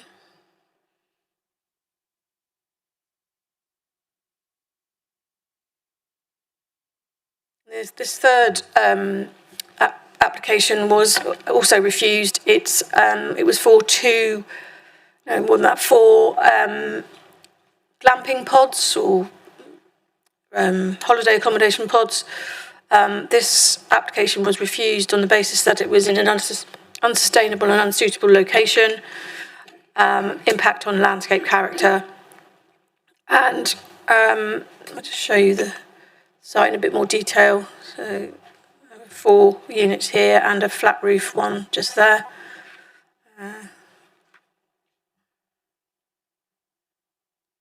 That's what they were going to be looking like. This was a really detailed report from the inspector, and it's one worth looking at in my view. He addressed every issue really thoroughly. Sometimes appeal statements don't do that, but this inspector did, and he came, he analysed every aspect of the refusal in lots of detail, and decided that he agreed with the recommendation. There were 4 or 5 reasons for refusal: one about the location, one about the impact on the landscape, one on lack of carbon information, lack of drainage as well, I think. So, really, if you were going to read an appeal decision, I think this would be a good one to read, because it is, as I say, it was very detailed and very thorough in its assessment. So, yeah. And that's it at the moment for decisions.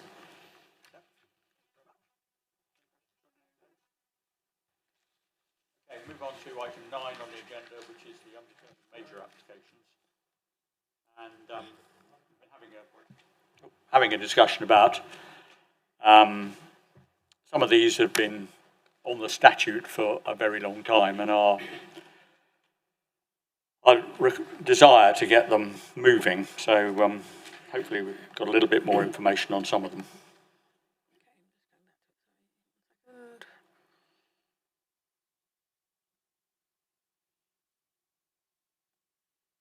So, firstly, I'll just say that with the undetermined applications, I've asked officers to put a little bit more detail in their sort of explanation, so that you were a little bit better informed.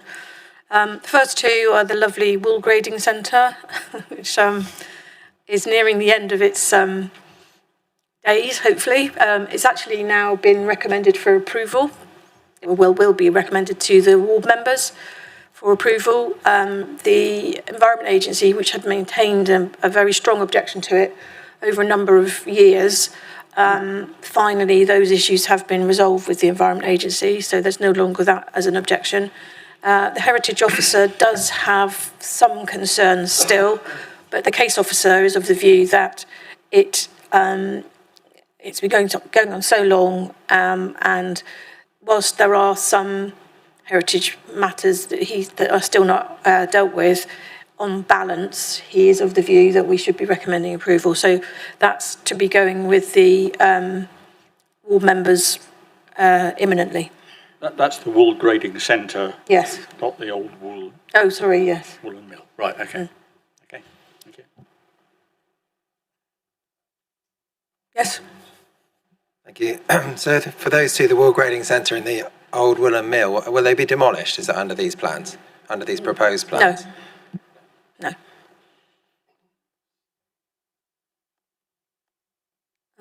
Okay, the next one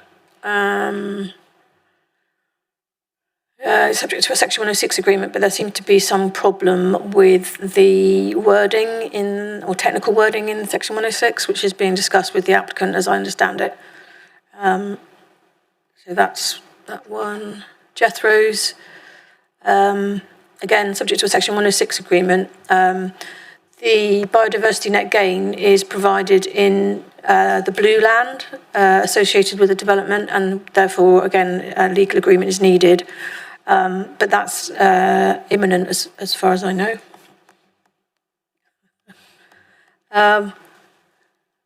Baldwin Drive, that shouldn't be on here because obviously that came to you in September, I think, and that's we're just negotiating the final parts of the Section 106 agreement with the applicant's agent. Sorry, Councillor Leach. So the 106 hasn't been signed yet?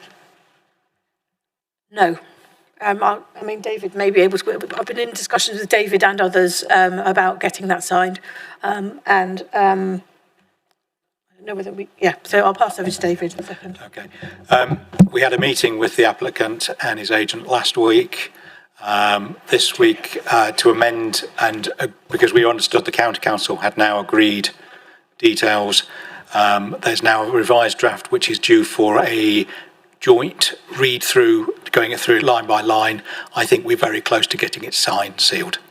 Literally, I would anticipate it'll be agreed this. Where are we? It'll be agreed this week, I imagine, and we'll. I don't think we're getting into the territory of it being much prolonged much longer. Yes.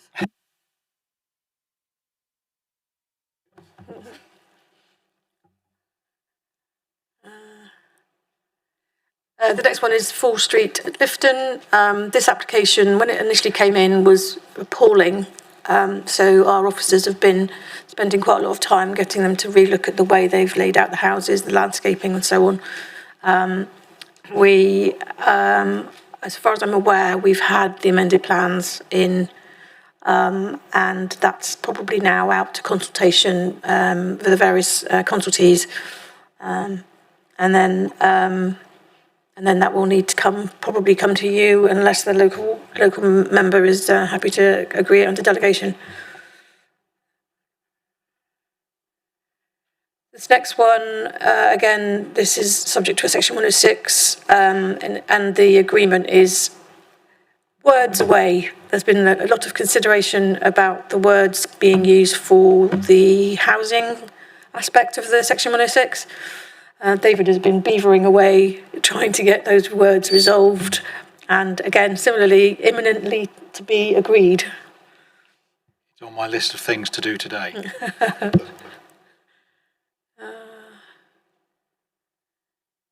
The next one is Oakhampton Parcel 4B, which is part of the much bigger Barrett David Wilson development on the east of the town. Again, not particularly good when it came in, but there has been some negotiations and it's improved quite considerably. We're also including within the application a better pedestrian route across the road. Well, obviously the road is what it is, but there will be now a ramped pathway on this side of the road to allow for people with wheelchairs and or pushchairs and what have you. So previously there were steps, so that's been negotiated out through this negotiation.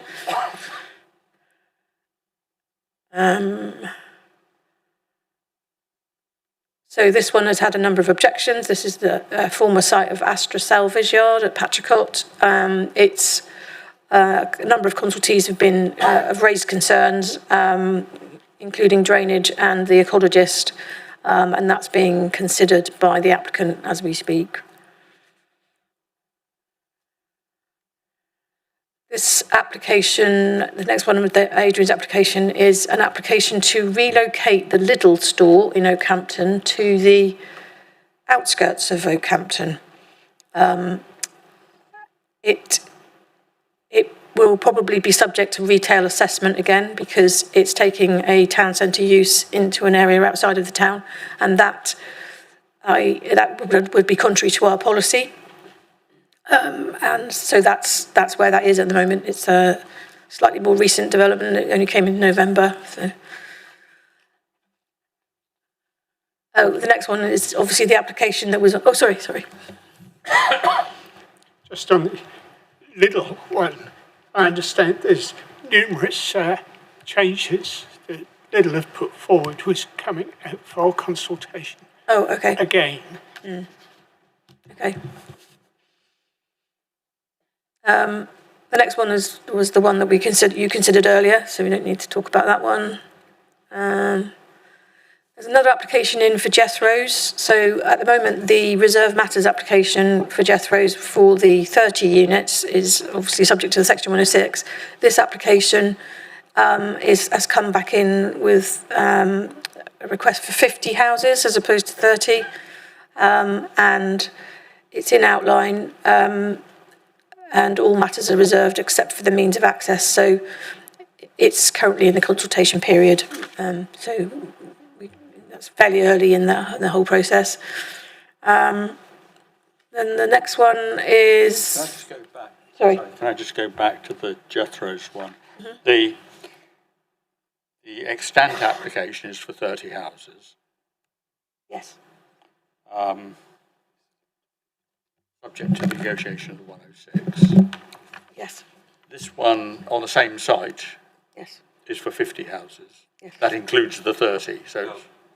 No, Or it includes the blue land as well. Yeah, so it's the whole site. So the previous approval for 30 was part of the site, and then there was other land owned by the applicant. This application covers the whole of the site. Right.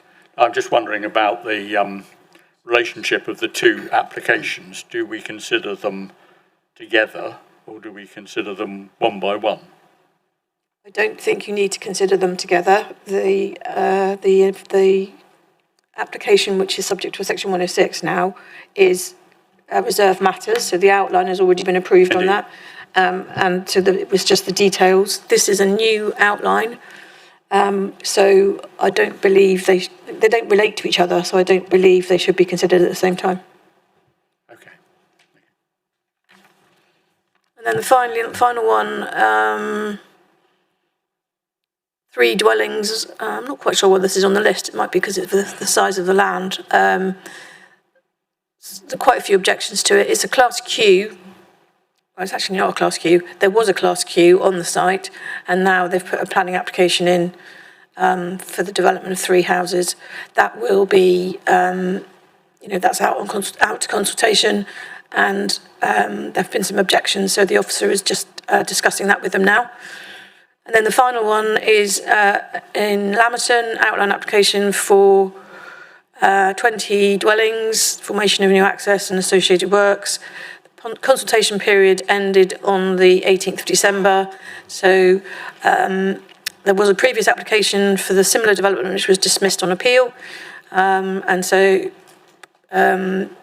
tilted balance will probably apply now because we no longer have a 5-year housing land supply. So it may well be one which would be approved ultimately, but it's too early to say at this stage.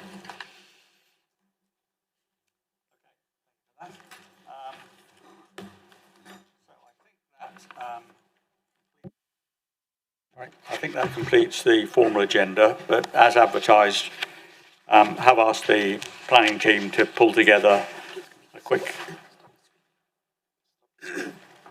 Yep. Stop the streaming. Yeah. I have asked the planning officer to pull together a short presentation